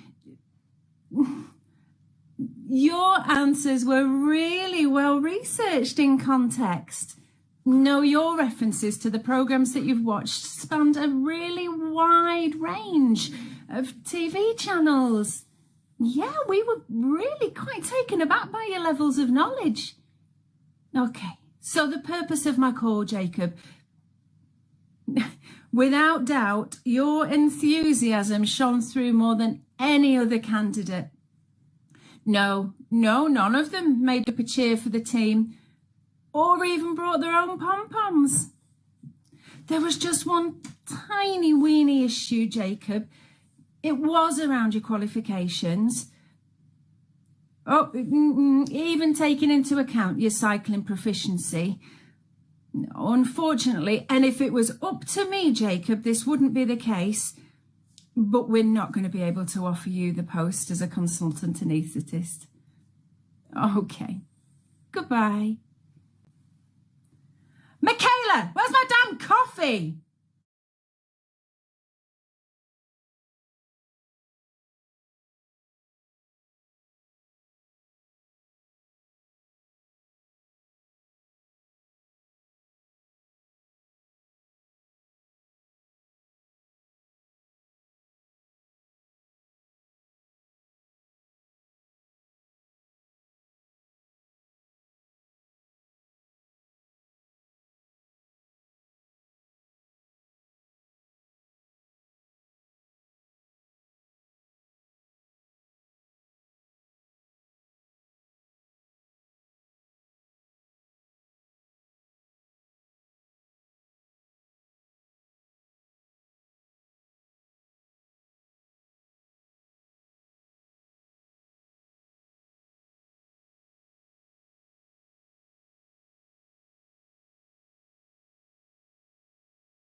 go on, I'm sure.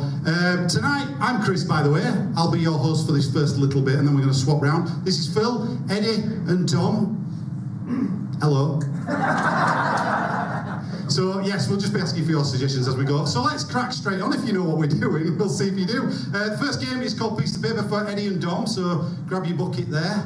What they're going to do, they're going to take some of your piece of paper, put them in the pockets, and work their way through a scene. Every so often, they'll pick out the piece of paper and try and fit them in seamlessly into the scene. Sounds easy, doesn't it? Yeah, you'll get up here and do it if you think it's... I'm only kidding. Right, so all we need to get them going is a situation for two people. Let's have a situation for two people. Anything you like. Don't be shy, shout out. Anything you like. Train station. Train station. Who said that? Can't see properly. Oh, at the back there. Train station. Okay. Any advance on train station? Train cancelled. Train cancelled. Just the station. A train's been cancelled at the train station that you may be aware for. Whoa, hang on, they're all flying out now. We'll wait till next game now for another one. Keep them coming though, that's what I like enthusiasm, that's great. Train station, your train's been cancelled or later, whatever you want. Come on, need to get there.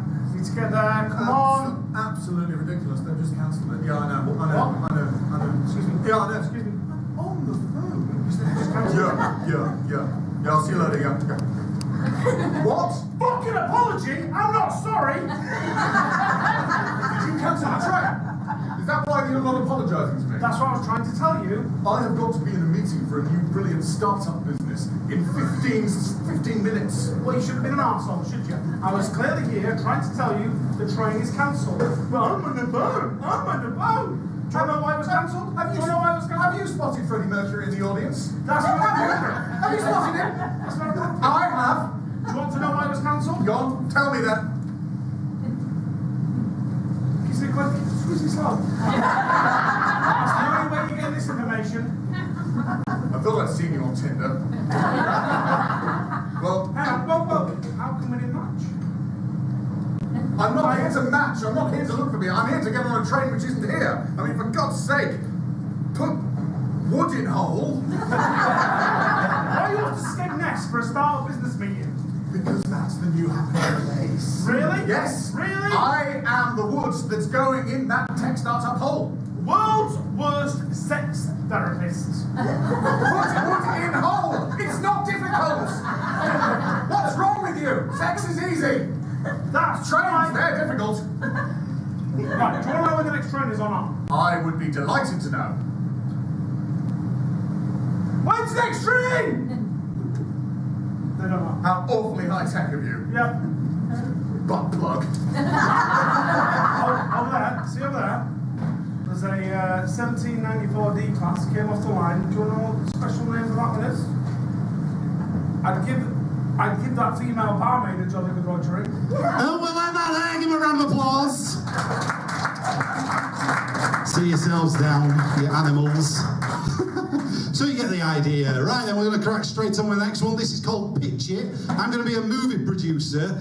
You're all going to pitch me, so on your feet, please, the latest blockbuster movie. To get this one away, I just need some initials. Anybody feeling brave want to give us their initials? MP. Excellent, thank you, my darling. Right then, so you're all going to pitch movies with MP for me, please. We'll start off. Let's start with Phil on the end there. MP, what have you got for us? Mr. Pubes. What's that about? It's this guy, and he's renowned in the Blackpool area for having the biggest bush you've ever seen. You've said enough. I want to see a bit from Mr. Pubes, please. Excuse me, you look awfully familiar. Yes. I fell into that bush when I was walking along the prom piste. Yes. Can I get a selfie? Of course, you can join that. Oh, look, popcorn. All right, I've seen enough of that one. Go on.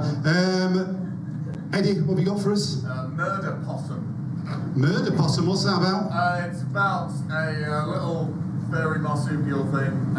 You've said enough, I want to see a bit. Let's have a look.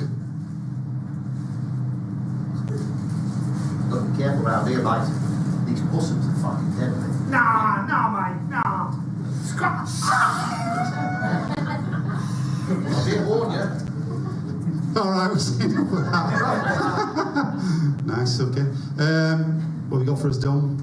Multiple penis. Multiple penis. Yeah, it's a documentary about a guy who has multiple penises. Channel 5 documentary, okay. Yeah. And where you go? Let's see a bit of that. Urinals. Just aim.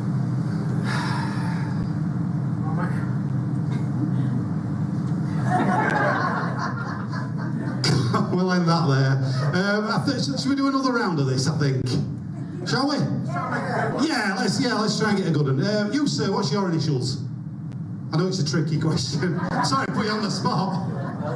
LB. LB. Are you sure? You took your time. LB, let's... 3 numbers on the back of your car. LB, we'll go with Eddie in the middle first. Let's bounce. Let's bounce. What's that about? It's about a group of people who always find themselves in the wrong situation and have to bounce. Do it. Let's see it. Right, I'm pretty sure that this is where we need to deliver this enormous ham. I'm pretty sure this is the wrong address. Let's bounce. Yeah, very good. Dom, what have you got for us? LB? Little bastards. Little bastards. Yeah, it's modern day little rascals. Oh. While all the kids are little shits who just steal everything. Let's see a bit. Go on. Little bastards. Alright then. So there's a woman here who really needs help with the washing up. Shut up, mate. I'm not doing the washing up. Well, we're not going to do the washing up. We're going to tell her we're doing the washing up, and we're going to steal a purse. Ah, you miss jokes. Yes. All right, let's all go. Are you coming? Yeah. Wow! Phil with his killer line at the end. Yeah. It's good that. Cameo appearance. What have you got for us, Phil? LB. Lion Brian. I don't even want to know what Lion Brian's about. Just show me. Show me what it's about. What, lads? Oh, mate. Yeah, how you doing, all right? Yeah, what are you doing last night? What have you been up to, mate? Yeah, the freeway with Liz Early. What? Yeah. Just you and Liz Early on the freeway? And Michael Douglas. Michael Douglas? Yeah. What was he wearing? He was wearing tin foil. Yeah. Oh, geez. What else? To be honest, I spent my time with Michael Douglas and Liz Early. He was a more considerate lover. Give him a round of applause there. Did you mean a lion or lion? Lion. Oh, I thought you meant I was expecting to say a lion, but no. Sit yourselves down a minute. Let's have a look. I know. Right, there'll be some more of that later, I'm sure.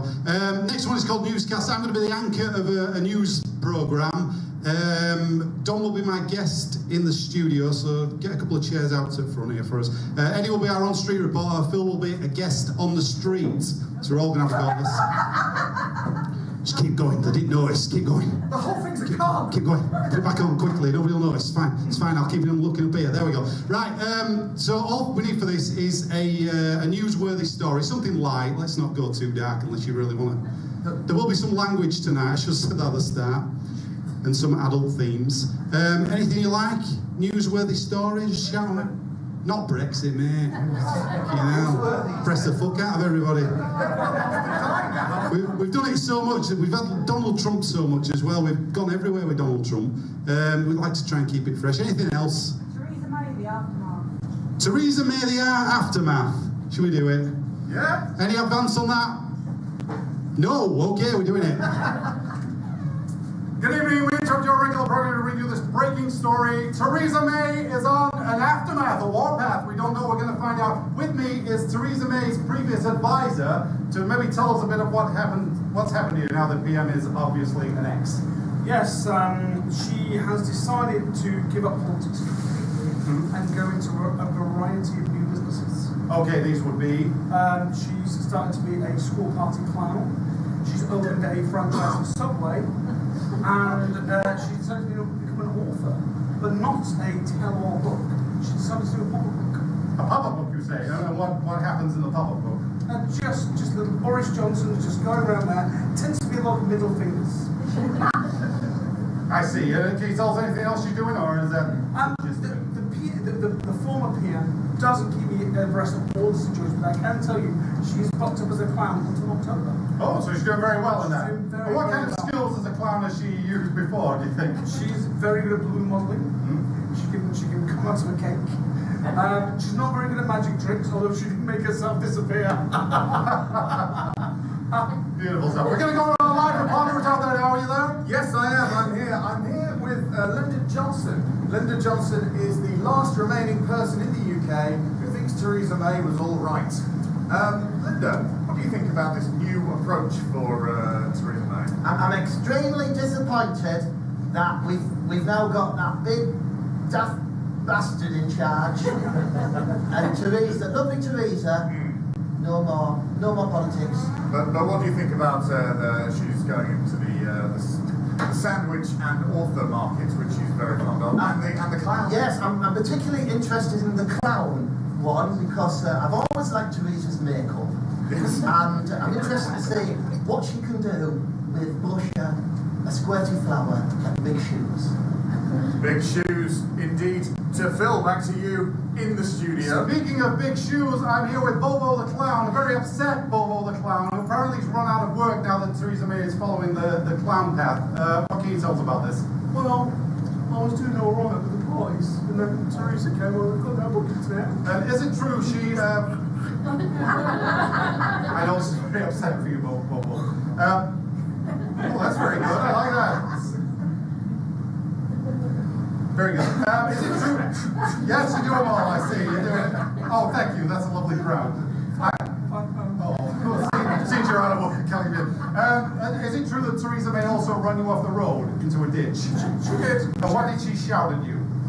She said, "I've got all your bookings now, probably, you little bastard." And you were upset by this, obviously. I did, yes. And then I emailed Jeremy Corbyn to see if he wanted to help me, and he gave me a booking. Oh, did he? Which is very nice of him. Doesn't even have kids. I thought that was a little bit weird. So he was just sat in his front room watching you. Front room, did a lot of balloon hats for him. A 2-hour show. I've only got 15 minutes. Were you naked, Bobo? We're going to go live to our reporter out there again. Yes, I'm here with Carly Smithson, who is currently celebrating her 8th birthday, having just had Theresa May at her party. Carly, what did you like the nice clown? Yeah, what did the clown do? She made me a balloon snake. A balloon snake? Oh, wow, that's good. And did she do any tricks? Yeah. I can't remember because I needed to go for a big wing. Ha ha ha! That's very, very funny. Well done. Do you think you'd like her back next year? No, because she smelt. She smelled funny. Like disappointment. Even her odour is funny. Bombshell, back to you in the studio. Well, we've got time for one quick word from the Prime Minister himself. Ah, yes, well, we will have over to the Christmas party to do with wife and the hot blue animal. That's what we want to do. What an asshole he is. That's the news. Thank you. Good night. Give him a round of applause. That's it. Give him a round of applause there. Bit of news for you. I'm going to hand over to Dom, actually, for hosting duties now. So it's all yours.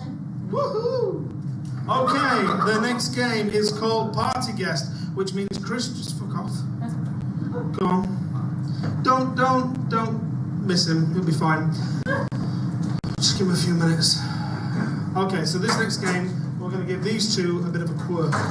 Alright, we're going to give these a bit of an ailment. Maybe they're going to be somebody else. Maybe they've got something wrong with them.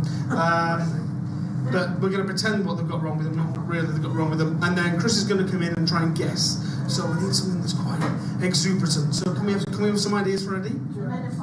We get Tourette's is a little bit easy. Tourette's, we hear that a lot. Menopause, piles, blind. Let's go through. Let's go with menopause.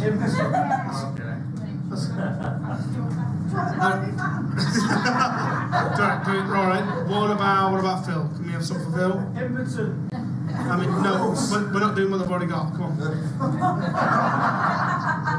I'm sure you'll learn. That's it. Did someone say giraffe earlier? No. Oh, I thought somebody did. Maybe a ruptured testicle. A ruptured testicle. That's when you put it together. Been playing for Warrington for a little bit. All right, ruptured testicle. Itchy ass. And itchy. Come on, shout 'em out. Don't be. Anal Tourette's. Again, Chris has got to guess that. A magician with fractions. All right, that's what we're going for. Menopause magician with fractions. Okay, do you want to? Should we do two? No, I think we're all right. Yeah. Right. Do you want to go over to your side? Chris! Can all right, yeah, that was a surprise. I hope it did. That's the fastest you've ever run. All right, it's party time, Chris. Should put my music on. Some bonbons. Drinks. Nice. So, I wonder when my guests will have to stay there. Oh, hello. Hi, love. Say, you're right. No, I'm not interested anymore. What you got to drink? Come on, I'm gasping. What would you like? Oh, anything with ice. Actually, there's a glass with some ice in it. There you go. Oh, that's all right. Oh, it's a bit cold. Can I have some warm? No, I'm all right again now. Hello. Hello. Would you like a drink? I'll get my own.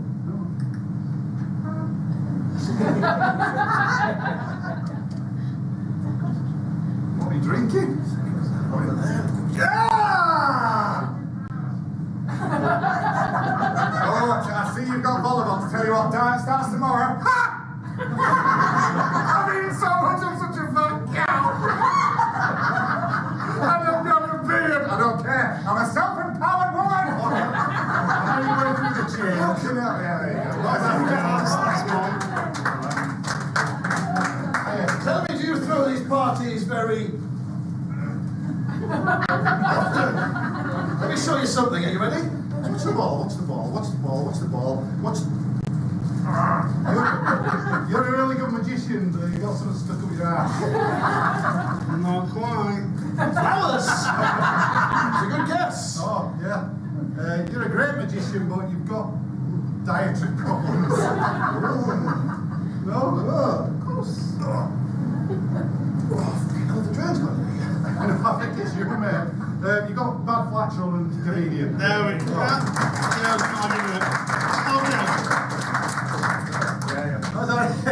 Yeah. We figured it was going to take you a lot longer to usually. Right, have you got a pen? Yes. Okay, so this next game is called Film and Theatre. So, what I'm going to need from you all are some genres of TV, films, TV shows, and film. You know, and what they're going to do is they're going to do a scene, and we're going to keep throwing them in, and they're going to redo the scene, continue the scene with those genres. So, we're ready? So let's shout some out. Only Fools and Horses? Top of the Pops, I like it. Doctor Who. Friends. Doctor Who. Hang on, he's only got, an 8-year-old's handwriting. He can only write so far. So we've got Friends, Star Trek, Doctor Who. EastEnders. Young Ones. Quantum Leap.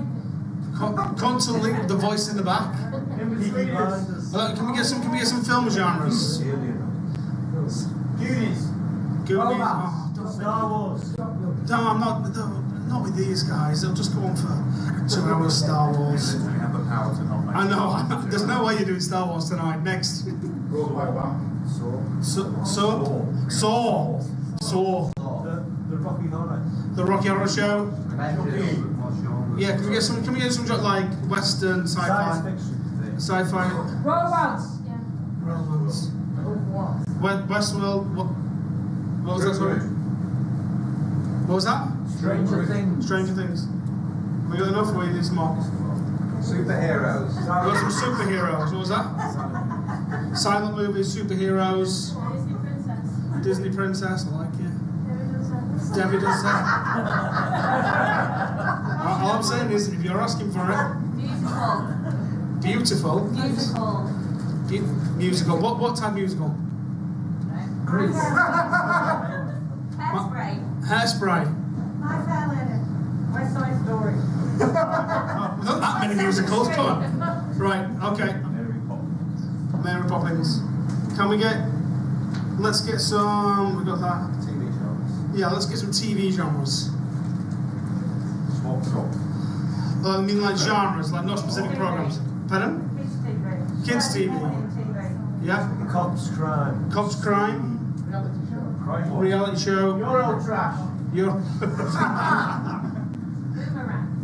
Boomerang. What about blind date? What about blind dates? Absolutely. Australian soap opera. Australian soap opera at the back. There you go. Are we all right now? Okay. Yeah, perfect. Okay, so. Okay, so we need a situation for these three. Can you get up, please? I think it's all of you out there. Okay, what can these three be up to? Finding out who's going to be the dad. Who's going to be the dad? Is it? They're waiting on the results. So a DNA test, waiting on the results. Okay, let's get that going. I mean, we've all had her. How many times have you banged her? Well, I banged her 3 times, so it might be me. I've done it about 8. What? 8 times. Yeah, cool. The night that we all did it, I went first. That's right. So, probably me. You might be right there, because whoever goes first usually is the father. I don't know. Freeze. The fastest swimmers. Let's do the young ones. I think your father's me, you bastard! Michael, you know I'm a virgin!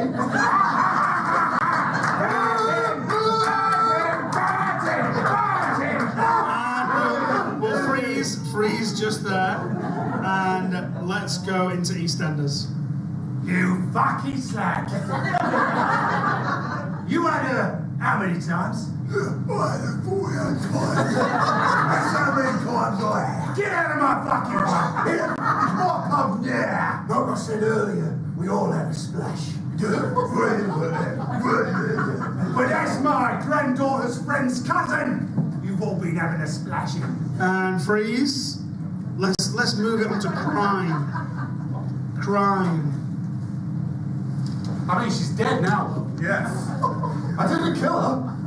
Yes, you have no accountability for your whereabouts on the night of the 4th. My God, Holmes, you're brilliant. Yes, and I also had a splash. But Holmes, you never have a splash. I had to have a splash, Watson, to gain their trust. Don't worry, I had plenty of cocaine afterwards. You don't even know what a splash is. Ah, not at all. For I caught the splash in my test tube and ran science on it. Let's do Eurotrash. But of course, the main thing with a splash is to know how many people would have some. Would you like some splash? Yeah, I'll have some. Oh my God, he has done it all! Now you have got all of the splash.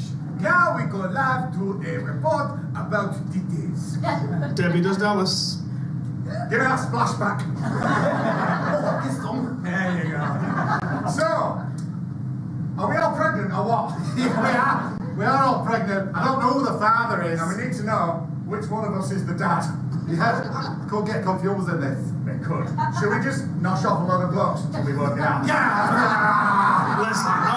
On that note, let's go into Friends. Hey, Rach!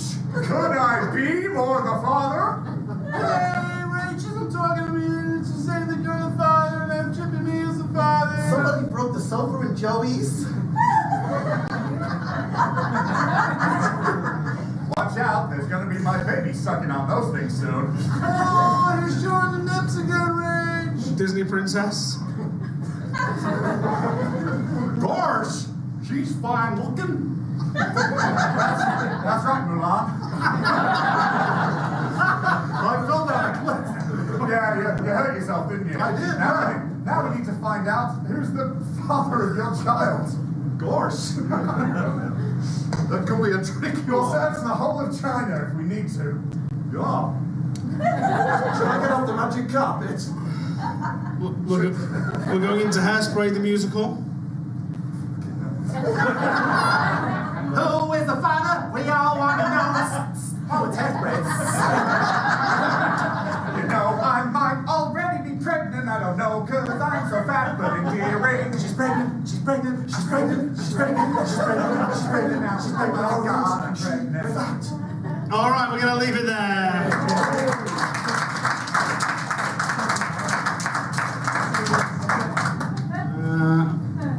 I think that is me. And I think that is the end of our section. Do another piece of paper if you want. All right, yeah, we've got loads. So let's have Chris and Phil. Chris and Phil for a pieces of paper. Phil's taking more of the bits. What are Chris and Phil up to? Let's have some.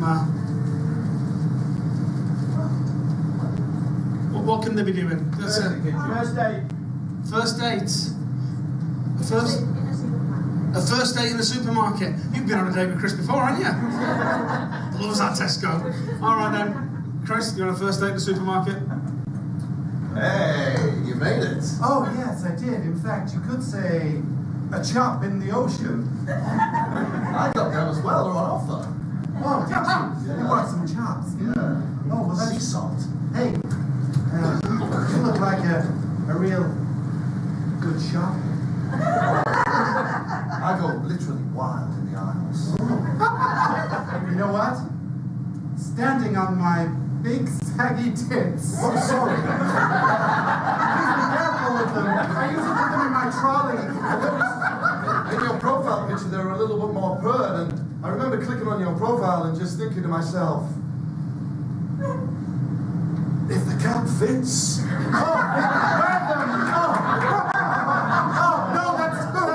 You're too upfront, literally. People do say in forward, sometimes they'll say to me after our first date, they'll say, I ain't afraid of no sexy ghost. And I say I'm up for anything. Come, glide with me to the deli aisle. Look at those there. Oh, have you seen them? I've seen one bigger than that. Bossa or Zezza? Oh, I always go for Zezza. I might say Lesser. Oh, yeah. Why don't you bring your own material? I've heard all the lines before. Look, I'll be honest with you. I'm basically doing this because I want a good shag. Well, who's the forward one now, mister? Very forward. Yes. When I read your profile and you said you like horse riding, space hoppers, and fatty bum. I do. It really got me going, you know. And now I've seen the droopy bangers as well. I'm chanting. Listen, have you been handling meat? How to solve Brexit? If you can answer that, you'll get these. I'll tell you in one sentence how I will answer and solve Brexit.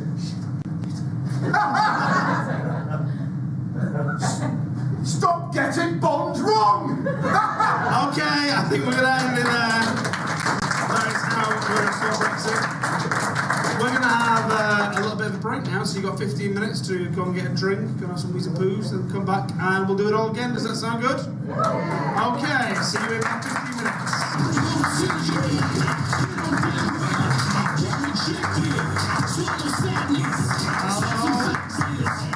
Hello. How you all doing? Are you all suitably liquored up? Ready for some laughs? Excellent. I'm worried about them before I've gone. But we'll just edit them out in the video. Are you still at the bar? Have you left us? Oh yeah. You can hear the clatter. I literally can't see a thing apart from this front row, but I can hear them coming closer. Alright, how did it go? Oh, look, don't be funny than us. Guess right. So we set a fairly low bar, though. We've got your last section. Are you all excited? Ready for it? Okay, so we're going to start off with, we're going to do pitch it again because that went so well last time. So, right, I'm going to warn you now. Think of your first and last name. And I'm going to ask you for the first letter of each one. So we'll get the boys up. I'm confused, mate. They understood initials the first time. No, they simplify that. Okay. Right, are we ready to pitch it? Yeah. Okay. You, sir. DR? DR? Okay. Don't give them ideas. Oh. Okay. Eddie, can I get DR from you, please? Drawing Rachel. Drawing Rachel? Oh, please tell me more. It's the story of a man who believes himself to be a great romantic and is constantly drawing his neighbour in spite of the restraining order she's put on. Let me see a little bit of that, please.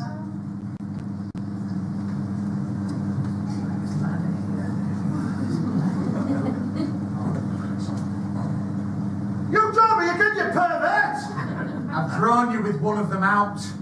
Oh, yeah? And we'll leave it there. Okay. Chris? Domino Risk. Domino Risk? Yeah. Ooh, what was that? It's about a guy who makes domino chains in like weird places, like they're really risky. Oh.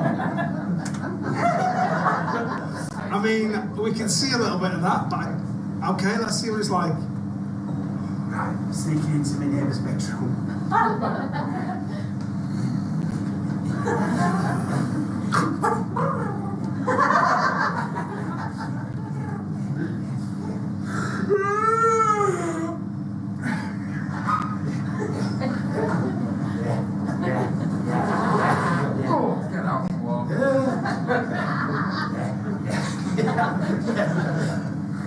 Oh, I need a shit. And I think we'll end it there. I think we don't want to give away too much of the film. Phil? Dirty Rupert. Dirty Rupert? Yeah. It's basically an adult version of Rupert the Bear. I had a feeling you were going there, and my mind didn't want you to go there, but go ahead, let's see. Oh, it's a pleasant day for a walk, darling, isn't it? It is very much. Oh! There's a dirty bear! Okay. No. Okay, the white shirt gentleman with the glasses on the second row. Can I get your RF? If Rupert's in this one, right? RF. Roof Fighters. Roof Fighters. Yeah, I don't know. I just do it. Bloody Dada Mickey, I'm calling you out on top of the roof there for a fight. Come on then. Oh, I see you want me to go right on me on the roof. This time I'm gonna have a fight on your roof. No, on the roof. We only fight on top of the fucking flat roof. He tried to put up this roof. He put it up drunk. He put it up sober. He put it up against 10 men. He put it up against 20 men. He never failed to put up a roof. Okay.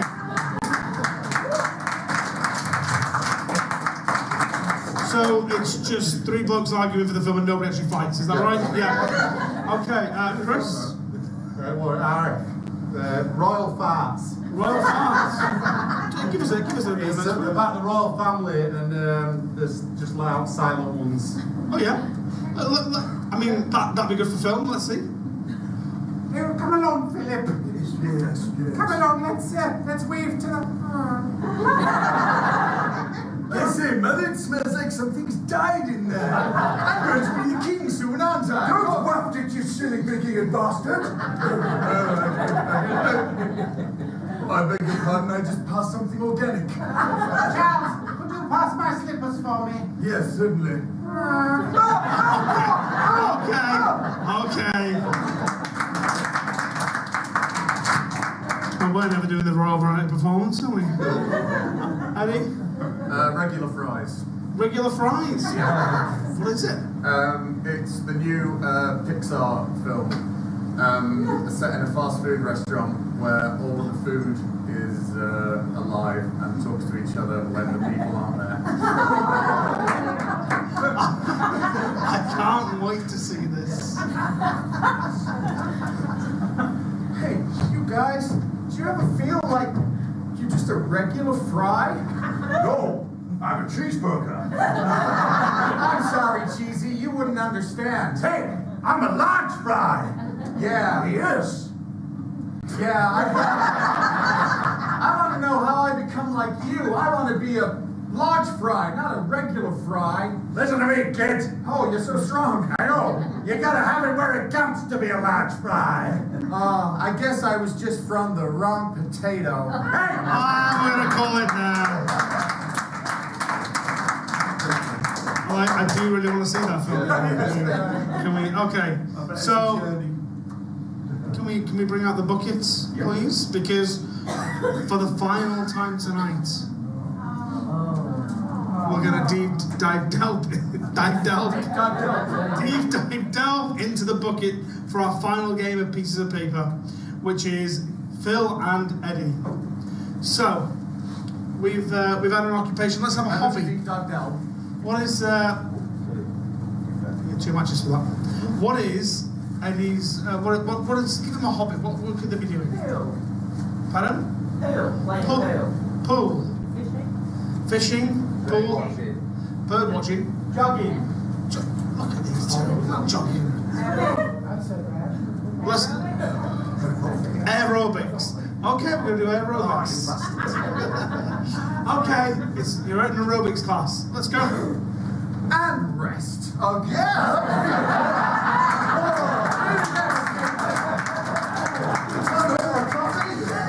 Yeah, no, it's pretty good. This is the warm down. I really love these high intensity 30-second workout sessions. Yeah, it's pretty good. I mean, thing is, they used to say no pain, no gain. We don't use that anymore. That's a little bit dangerous. Bit cliche. Nowadays, we just say supercalifragilisticexpialidocious. Yeah, it's funny because I went to the one down the sports centre up the road. It's a bit like a kung fu dojo. Oh, right. Yeah, sorry, say that again in your accent. It's kung fu dojo. And they had a motto on the wall there. Wow. Yeah. It just says, you get what you pay for. Must be some ancient, mystic Japanese saying. Yeah. No, that's that. Because the thing is about when you're into fitness as much as we are. Yeah. It's all about the mindset. You've got to have the right attitude. Cornflakes. Yeah. That's a secret. 4 bowls of cornflakes a day, and you look like this. I might have to lay off the cornflakes. I'm trying to cut it down to 3.5 and get a bit more action going. But it's been really important. I've got this new app, and every time you eat too many cornflakes, it just pings up and just says double blonde. Dumb blondes are renowned for cornflakes. It's all they eat. I did the dumb blonde diet. I used to be massively overweight, and now I am blonde. I'm known as the Dizzy Brunette. Oh, yes. And, is that your hip-hop name? Yeah. Part-time rapper. Oh, cool. And sometimes when I'm walking up the street and I'm in my full, tight, active wear, people just shout at me and they go, "Oh, sunny side up." They could be less restrictive, couldn't they? The most important thing is you've got to have the right music because. What are you into? Oh well, probably my favourite artist at the moment is Chocolate Balls. And as much as I want to keep seeing Phil do that gesture, we're going to end it there. So thank you very much. This is like the most amount of suggestions we've had in a while. So. Well, it's time for my last game as host, and we're going to play ABCs, and this is Eddie and Chris. Now, if you think it was complicated for me to explain the word initials, so they're going to do a scene. Can I have a letter from someone in the audience, please? D. Okay, they're going to start with the letter D. Every subsequent sentence has to begin with another letter of the alphabet. The next letter, not Yeah. all sentences start with another. Technically I'm right. Let me finish. This will go much easier if you shut your mouth. I will make you go backwards. Thank you, motherfucking roof! Right, that's it! You've been telling me all about the alphabet, right, that's it! I give me father. Right. Okay. So what are these two up to? And they're not on the fucking roof. Is this pardon? Dancing. They're dancing? No. We already said they cheat with that one. They're on the pole. All right. You're on the pole with D. Yes. Let's go. D. Who wants the D? Got the D right here. Everybody wants the D in here, man. Fucking right. High five.